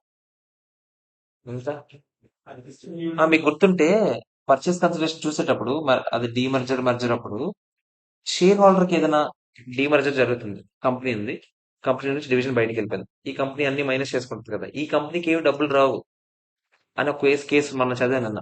డీమర్జర్ కంపెనీ ఏదైతే ఉందో, అదే రిజల్టింగ్ కంపెనీ ఏదైతే ఉందో, కొత్త కంపెనీ వచ్చింది కదా, తనిష్క్ ఒకటి బయటికి వెళ్ళిపోయిందా, తనిష్క్ ఎవరు షేర్ హోల్డర్స్ కి డబ్బులు ఇస్తుంది? ఒరిజినల్ గా టైటాన్ లో ఉన్న షేర్ హోల్డర్స్ డబ్బులు ఇస్తుంది, కంపెనీకి ఏం డబ్బులు వచ్చినట్టు కాదని చెప్పాను, గుర్తుందా? సో పర్చేస్ కన్సిడరేషన్ ఆడ దాంట్లో ఉంటుంది, షేర్ హోల్డర్స్ వెళ్తే ఏం ఇంపాక్ట్ అవ్వదు, అది కూడా సమ్ చేసాం. ఇంకా కామన్ కంట్రోల్ అవుతుంది, కాకపోతే మనం ఏమైనా పర్చేస్ కన్సిడరేషన్ వచ్చినట్టు చూపిస్తామా? కంపెనీకి ఏం సంబంధం లేదు. ఇంకేమైనా ఉన్నాయా?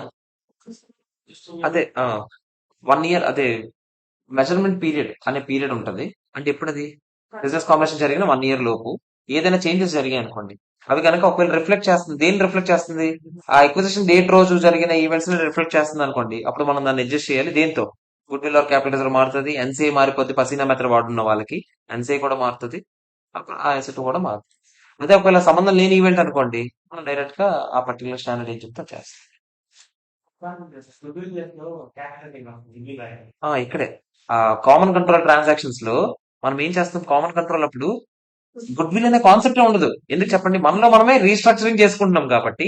అప్పుడు గుడ్ విల్ వచ్చినా కూడా మీరు ఏం చేయాలని చెప్పండి, క్యాపిటల్ రిజర్వ్ నెగిటివ్ సైడ్ రాసుకోవాలని చెప్పాను. కామన్ కంట్రోల్ విషయం, కామన్ కంట్రోల్ ట్రాన్సాక్షన్ అంటే ఏంటి?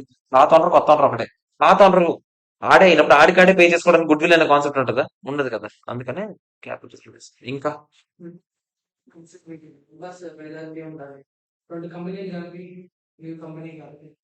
న్యూ కంపెనీ అదే మర్జర్ లోనే కదా మాట్లాడాం, అది కూడా ఎందుకంటే పర్చేస్ కన్సిడరేషన్ నీళ్ళు ఎందుకు, అదే చెప్పాను కదా, ఆడు మెంబర్స్ కి ఇచ్చేస్తున్నాడు డైరెక్ట్ గా షేర్స్, మనకేం సంబంధం లేదు. ఇంకేమైనా ఉన్నాయా?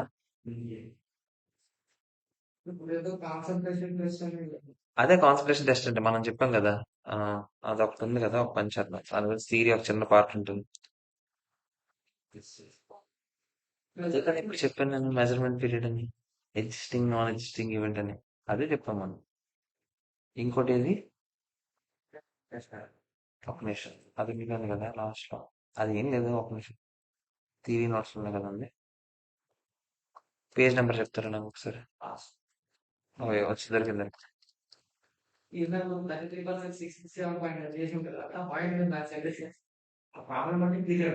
అదే కదా, ఒకసారి చూడండి ఏది అది? ఇదే కదా, ఒకసారి చూడండి, ఒకసారి చూడండి, అది ఇందాకది ఆ 33.33% క్వశ్చన్. ఓకేనా. ఇది కాన్సన్ట్రేషన్ టెస్ట్ అండి. It is an optional test to determine whether acquired set of activities and assets, asset acquisition business acquisition మనకు డౌట్ వస్తుంది కదా, అప్పుడు చేసే టెస్ట్ ఏమంటాం మనం, కాన్సన్ట్రేషన్ టెస్ట్. ఓకేనా. When fair value of gross assets acquired, మనం ఎక్వైర్ చేసుకున్న అసెట్స్ తాలూకు ఫెయిర్ వాల్యూ ఈ substantially concentrated in single asset. అంటే మీరు మెయిన్ సింపుల్ గా చెప్పాలంటే, మీరు తీసుకుంటున్న ఎక్వైర్ చేసుకుంటుంది ఏదైతే ఉందో పర్టికులర్ గా అసెట్ మీదే కాన్సన్ట్రేట్ అయిపోయింది అనుకోండి, ఇప్పుడు మీరు అక్కడ కాన్సన్ట్రేషన్ టెస్ట్ మీట్ అయిపోయినట్టే, అంటే అక్కడ అసెట్ మీద కాన్సన్ట్రేషన్ ఉంది, అప్పుడు అది ఏ అక్విజిషన్ అవుతుంది చెప్పండి, అసెట్ అక్విజిషన్. అదే మనం ఆ ఫస్ట్ క్వశ్చన్ చేసాం, జెట్ చేసాం కదా, ఆ క్వశ్చన్ యాక్చువల్లీ చెప్పాను కదా మీకు, క్వశ్చన్ లాస్ట్ అదే పాయింట్ లాస్ట్ లో ఉంది, మనం అక్కడే చదివేస్తాం. ఒకవేళ టెస్ట్ మీట్ అయిపోతే అది ఆటోమేటిక్ ఏమవుతుంది చెప్పండి, బిజినెస్ అక్విజిషన్ అవుతుంది, అప్పుడు ఆటోమేటిక్ ఇండెక్స్ 103 మనం చూపించాలి. అదే చెప్తాను ఇప్పుడు చూడండి, మీకు ఒక ఎగ్జాంపుల్ ఇచ్చి ఉంటుంటా, ఇది అవ్వలేదు, ఇది అయిపోయింది అసెట్ అక్విజిషన్. ఇక్కడ మీకు ఒక ఎగ్జాంపుల్ ఉందంటే ఒక నిమిషం ఉండండి. ఆహా, అది కాదు, ఒక్క నిమిషం.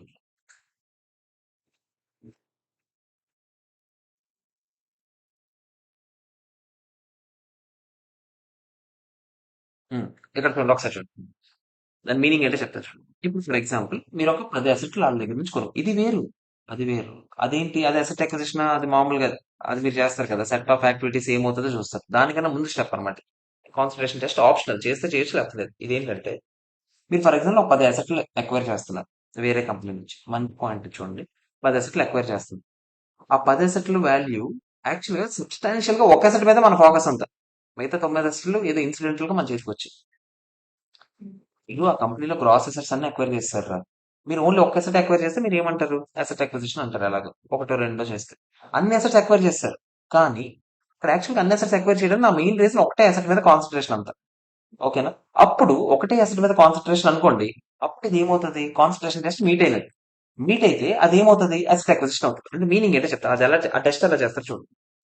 ఫస్ట్ మీరు ఏవేవైతే అసెట్స్ అక్వైర్ చేసుకున్నారో వాటి తాలూకు అసెట్స్, అన్ని అసెట్స్ అక్వైర్ చేసుకున్నవన్నీ మీరు ఏం చేస్తారు, ఫస్ట్ అన్ని కలుపుతారు. అది ఎలా సార్ లెక్కెట్టాలంటే, మీరు ఏవేవైతే పర్చేస్ కన్సిడరేషన్ ఇచ్చారో purchase consideration plus obviously previously held interest మనం ఏ వాల్యూకి రాస్తాం, ఫెయిర్ వాల్యూకి రాస్తాం, ప్లస్ ఎన్సీఏ. ఇదే కదా మనం కూడా చేసేవాళ్ళం, అవునా కదా చెప్పండి. ప్లస్ మనకి అసెట్స్ అది అక్వైర్డ్ కావాలి, అవునా కదా. మీరు మామూలుగా మీరు ఏం వేస్తారు చెప్పండి. మీరు గుడ్ విల్ ఎలా లెక్కెడతారు చెప్తారు నాకు ఒకసారి. Purchase consideration plus NCA plus previously held interest అందులోనే భాగంగా ఉంటది. ప్రీవియస్లీ హెల్డ్ ఇంట్రెస్ట్ తర్వాత ఏం చెప్పండి, అదే పోనీ అసెట్స్, ఇది పర్చేస్ కన్సిడరేషన్. ఇంకేం చెప్పండి, మైనస్ ఏం చేస్తాను చెప్పండి, మైనస్ నెట్ అసెట్స్. అంటే మైనస్ అసెట్స్ ప్లస్ లైబిలిటీస్ అయినా కాదా చెప్పండి, అవునా కాదా చెప్పండి. ఇప్పుడు నాకు ఏం కావాలి, అసెట్స్ కావాలని అడుగుతున్నాను. అందుకే ఇవన్నీ అటు వెళ్తే ఏమవుతాయి, మైనస్ అవుతాయి లేదా చెప్పండి, అవునా కాదా. ఇప్పుడు ఒకసారి చెప్పండి. సో నేను ఏమంటానంటే ఒకసారి చూడండి, నాకు ఓన్లీ అసెట్స్ కావాలనుకోండి. ఒకసారి ఇక్కడ చూడండి నేనేమన్నాను, purchase consideration plus NCA plus అందులో ప్రీవియస్ హెల్డ్ ఇంట్రెస్ట్ రాసుకుంటున్నాను నేను పక్కన. Previously held interest plus minus assets చేస్తాం. యాక్చువల్ గా మైనస్ అసెట్స్ అంటే minus assets minus of minus liabilities ఏమవుతుందో చెప్పండి, ప్లస్ అవుద్దా, అవునా కదా చెప్పండి. ఇప్పుడు ఈ అసెట్స్ ఒకటి అటు పంపించాను అనుకోండి, assets is equal to purchase consideration plus NCA plus previously held interest minus liabilities. ఇలా చేయొచ్చా లేదా నేను చెప్పండి, అవునా కదా చెప్పండి. నేను అదే చేస్తున్నాను. Purchase consideration plus previously held interest plus NCA plus fair value of net all liabilities. ఓకేనా? అందు నుంచి కొన్ని మైనస్ చేసేయండి, cash and cash equivalents minus చేసేయండి.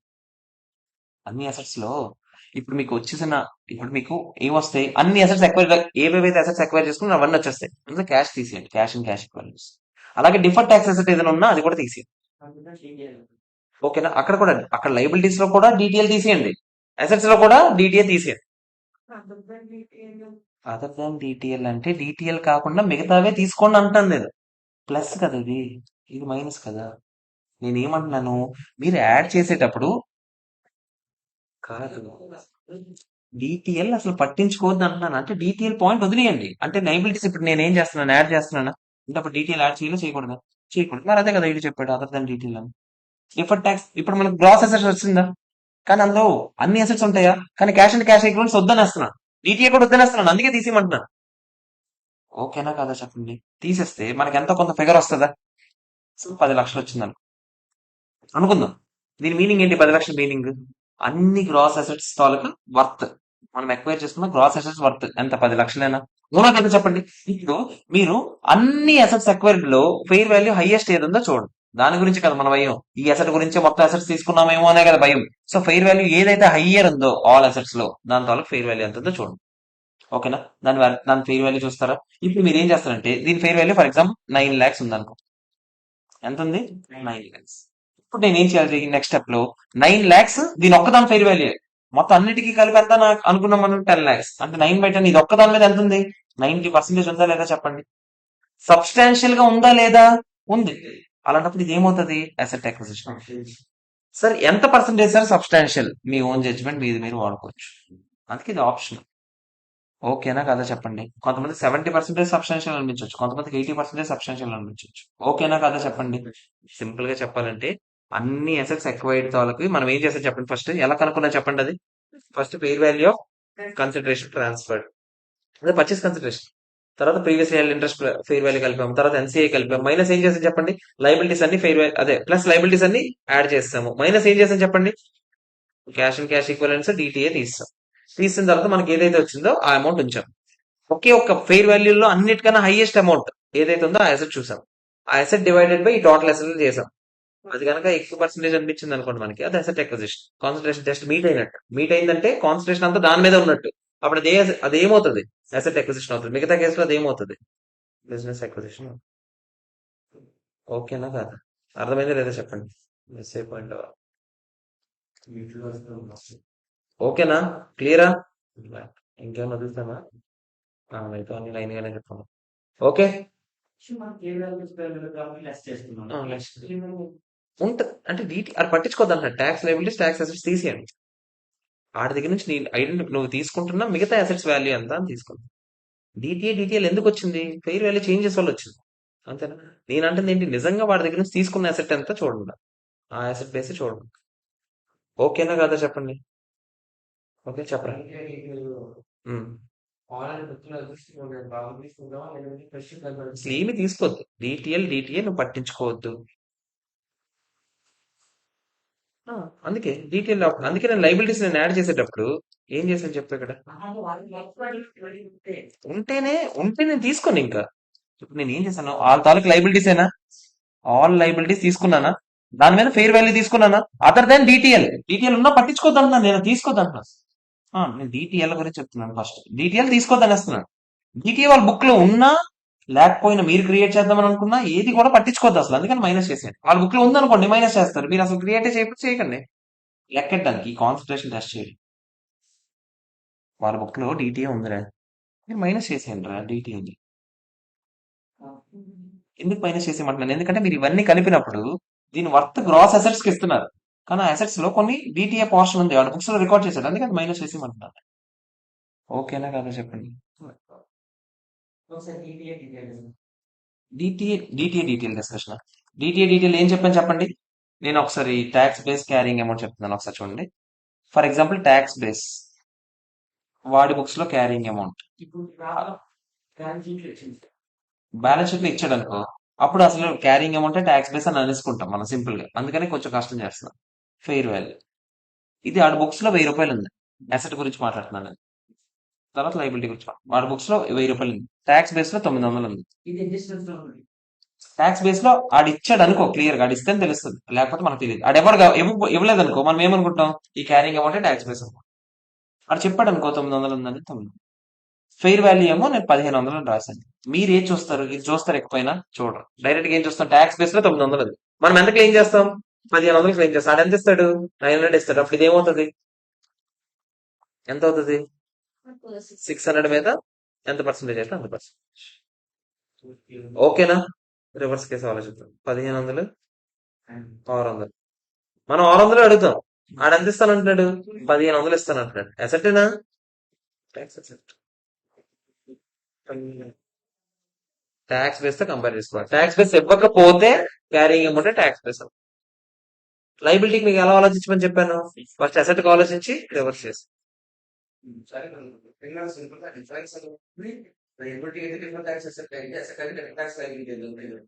ఏంటి, ఇప్పుడు ఆ ట్యాక్స్ బేస్ మనకి అసెట్స్ లో ట్యాక్స్ బేస్ 900 ఉంది. ఫెయిర్ వాల్యూ మనం 1000 తీసుకుంటున్నాం. అంటే 600 into 30% డిఫరెంట్ ట్యాక్స్ లైబిలిటీ అయింది మనకి. అది దానికి ఎలాగో చెప్పావు కదా, దాంట్లో ఏం చెప్పావు.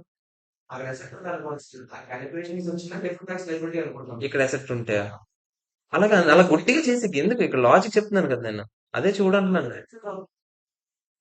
నువ్వు ఇక పైన బుక్స్ లో డిప్రిసియేషన్ ఎంత వేస్తావు చెప్పు, ప్రతి ఇయర్ పిఎండ్ఎల్ 1500 లేదా ఫర్ ఎగ్జాంపుల్ 1 ఇయర్ అనుకుందాం. నెక్స్ట్ ఇయర్ నువ్వు వెంటనే బుక్స్ లో డిప్రిసియేషన్ ఎంత వేస్తావు, 1500 చేసేస్తాం. దానివల్ల నీ ప్రాఫిట్ నెక్స్ట్ ఇయర్ ఏమవుతుంది, దడేలని ఎంత తగ్గిపోద్ది, 1500 తగ్గిపోద్దా. తగ్గిపోతే నువ్వు ప్రాఫిట్ నీ బుక్స్ ప్రకారం ట్యాక్స్ ఎంత కట్టాలని చూపిస్తావు, తక్కువ చూపిస్తావు, ఎక్కువ చూపిస్తావు, తక్కువ చూపిస్తావు. వాడు మాత్రం ట్యాక్స్ లో ఎంత అడ్జస్ట్మెంట్ ఇస్తాడు, 900 ఇస్తాడు. అప్పుడు మీరు పీజీబీపీకి యాడ్ బ్యాక్ చేస్తారా 600. పీజీబీపీ సమ్మల్ చేసేవారు ఏంటి,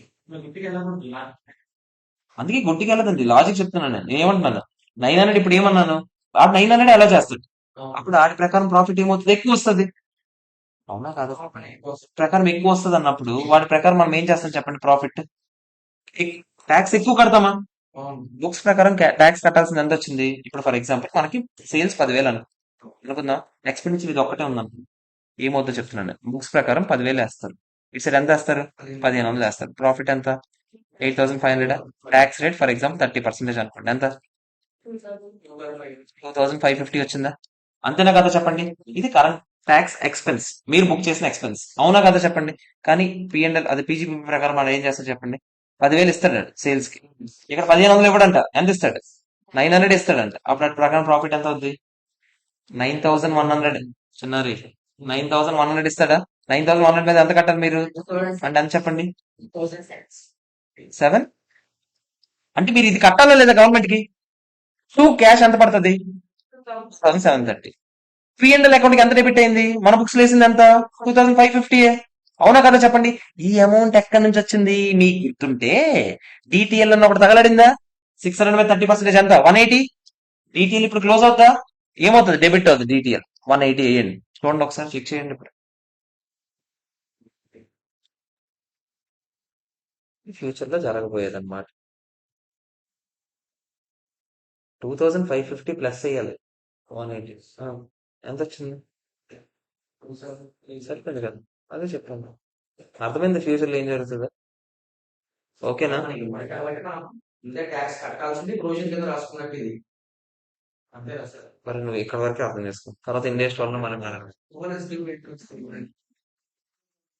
ఇది ట్యాక్స్ బేస్ అంటే ట్యాక్స్ బేస్ బదులు క్యారింగ్ అమౌంట్ తీసుకుంటా అంటే ఇదే అంటున్నావా? ఏముంది మళ్ళీ సేమ్ 1000 ఉంది. ట్యాక్స్ బేస్ ప్రకారం కూడా 1000 ఉందని అనుకుంటున్నాం. మనకు తెలియదు. ఇన్కమ్ ట్యాక్స్ కూడా 1000 ప్రకారం, ఇన్కమ్ ట్యాక్స్ ప్రకారం డబ్ల్యూడివి బ్లాక్ ఉంది కదా, ఆ డబ్ల్యూడివి కూడా 1000 ఉందని అనుకుంటాం. అనుకోండి అనుకోండి మీరు రాశారు 1000 మన ప్రకారం ఎంత? 1500. అప్పుడు సేమ్ అని మళ్ళీ ఏంటి, మనం 1500 మీద క్లెయిమ్ చేస్తాం తర్వాత ఫ్యూచర్ లో. ఆడు ఎంత ఇస్తాడు? 1000 మీద ఇస్తాడు. మళ్ళీ ఏమవుతుంది? డిఫర్ ట్యాక్స్ లైబిలిటీ ఎంత? 500 మీద ఎంత? 30%. Asset sir India stone business ఎక్కువ కట్టడం కాదమ్మా. 500 తర్వాత ఇప్పుడు నువ్వు తీసేసుకున్నావు డైరెక్షన్. ఫ్యూచర్ లో ఆడు నీకు ఇవ్వను అంటున్నాడు. ఫ్యూచర్ లో నువ్వు ఎంత క్లెయిమ్ చేస్తావు? 1500 మీద క్లెయిమ్ చేస్తావు. ఆడు ఎంత ఇస్తాడు? ఫ్యూచర్ లో 1000 ఇస్తాడు. మరి ఎక్స్ట్రా కట్టాల్సి వస్తుందా? ఎక్స్ట్రా బుక్స్ కన్నా ఎక్కువ కట్టాల్సి వస్తుందా లేదా? మరి బుక్స్ కన్నా ఎక్కువ కట్టాలంటే ఫ్యూచర్ లో భయం వస్తుందా లేదా? అది లైబిలిటీ అవుతా అసెట్ అవుతా? మరి ఆ లైబిలిటీ క్లోజ్ చేయడానికి కదా ఇందాక ఈ ఎంట్రీ చెప్పాను నేను. అంతే. ఇన్కమ్ ట్యాక్స్ తెలియాలి. సార్ అందుకే కొంతమంది సార్ చెయ్యం సార్. నువ్వు ఎన్ని చెప్పినా నేను ఎస్బీపీ చెప్తాను సార్. మరి నువ్వు ఎప్పుడైతే ఫోన్ వాడడం ఆపేస్తావు అప్పుడు పోయేది. ఉంది సార్ చాలా. అంటే క్లాస్ విన్నప్పుడు ఫోన్ వాడితే లింక్ ఏంటి సార్ అని అడిగిన మహానుభావుడు చూడు నువ్వు. అందుకది. ఓకే ఫ్రెండ్స్, ఈ రోజుకి ఏదో సోల్ డిస్కషన్ ఎక్కువైపోయి రేపు మాట్లాడుకుందాం మళ్ళీ ఇండేస్ 1 or 2. బాయ్.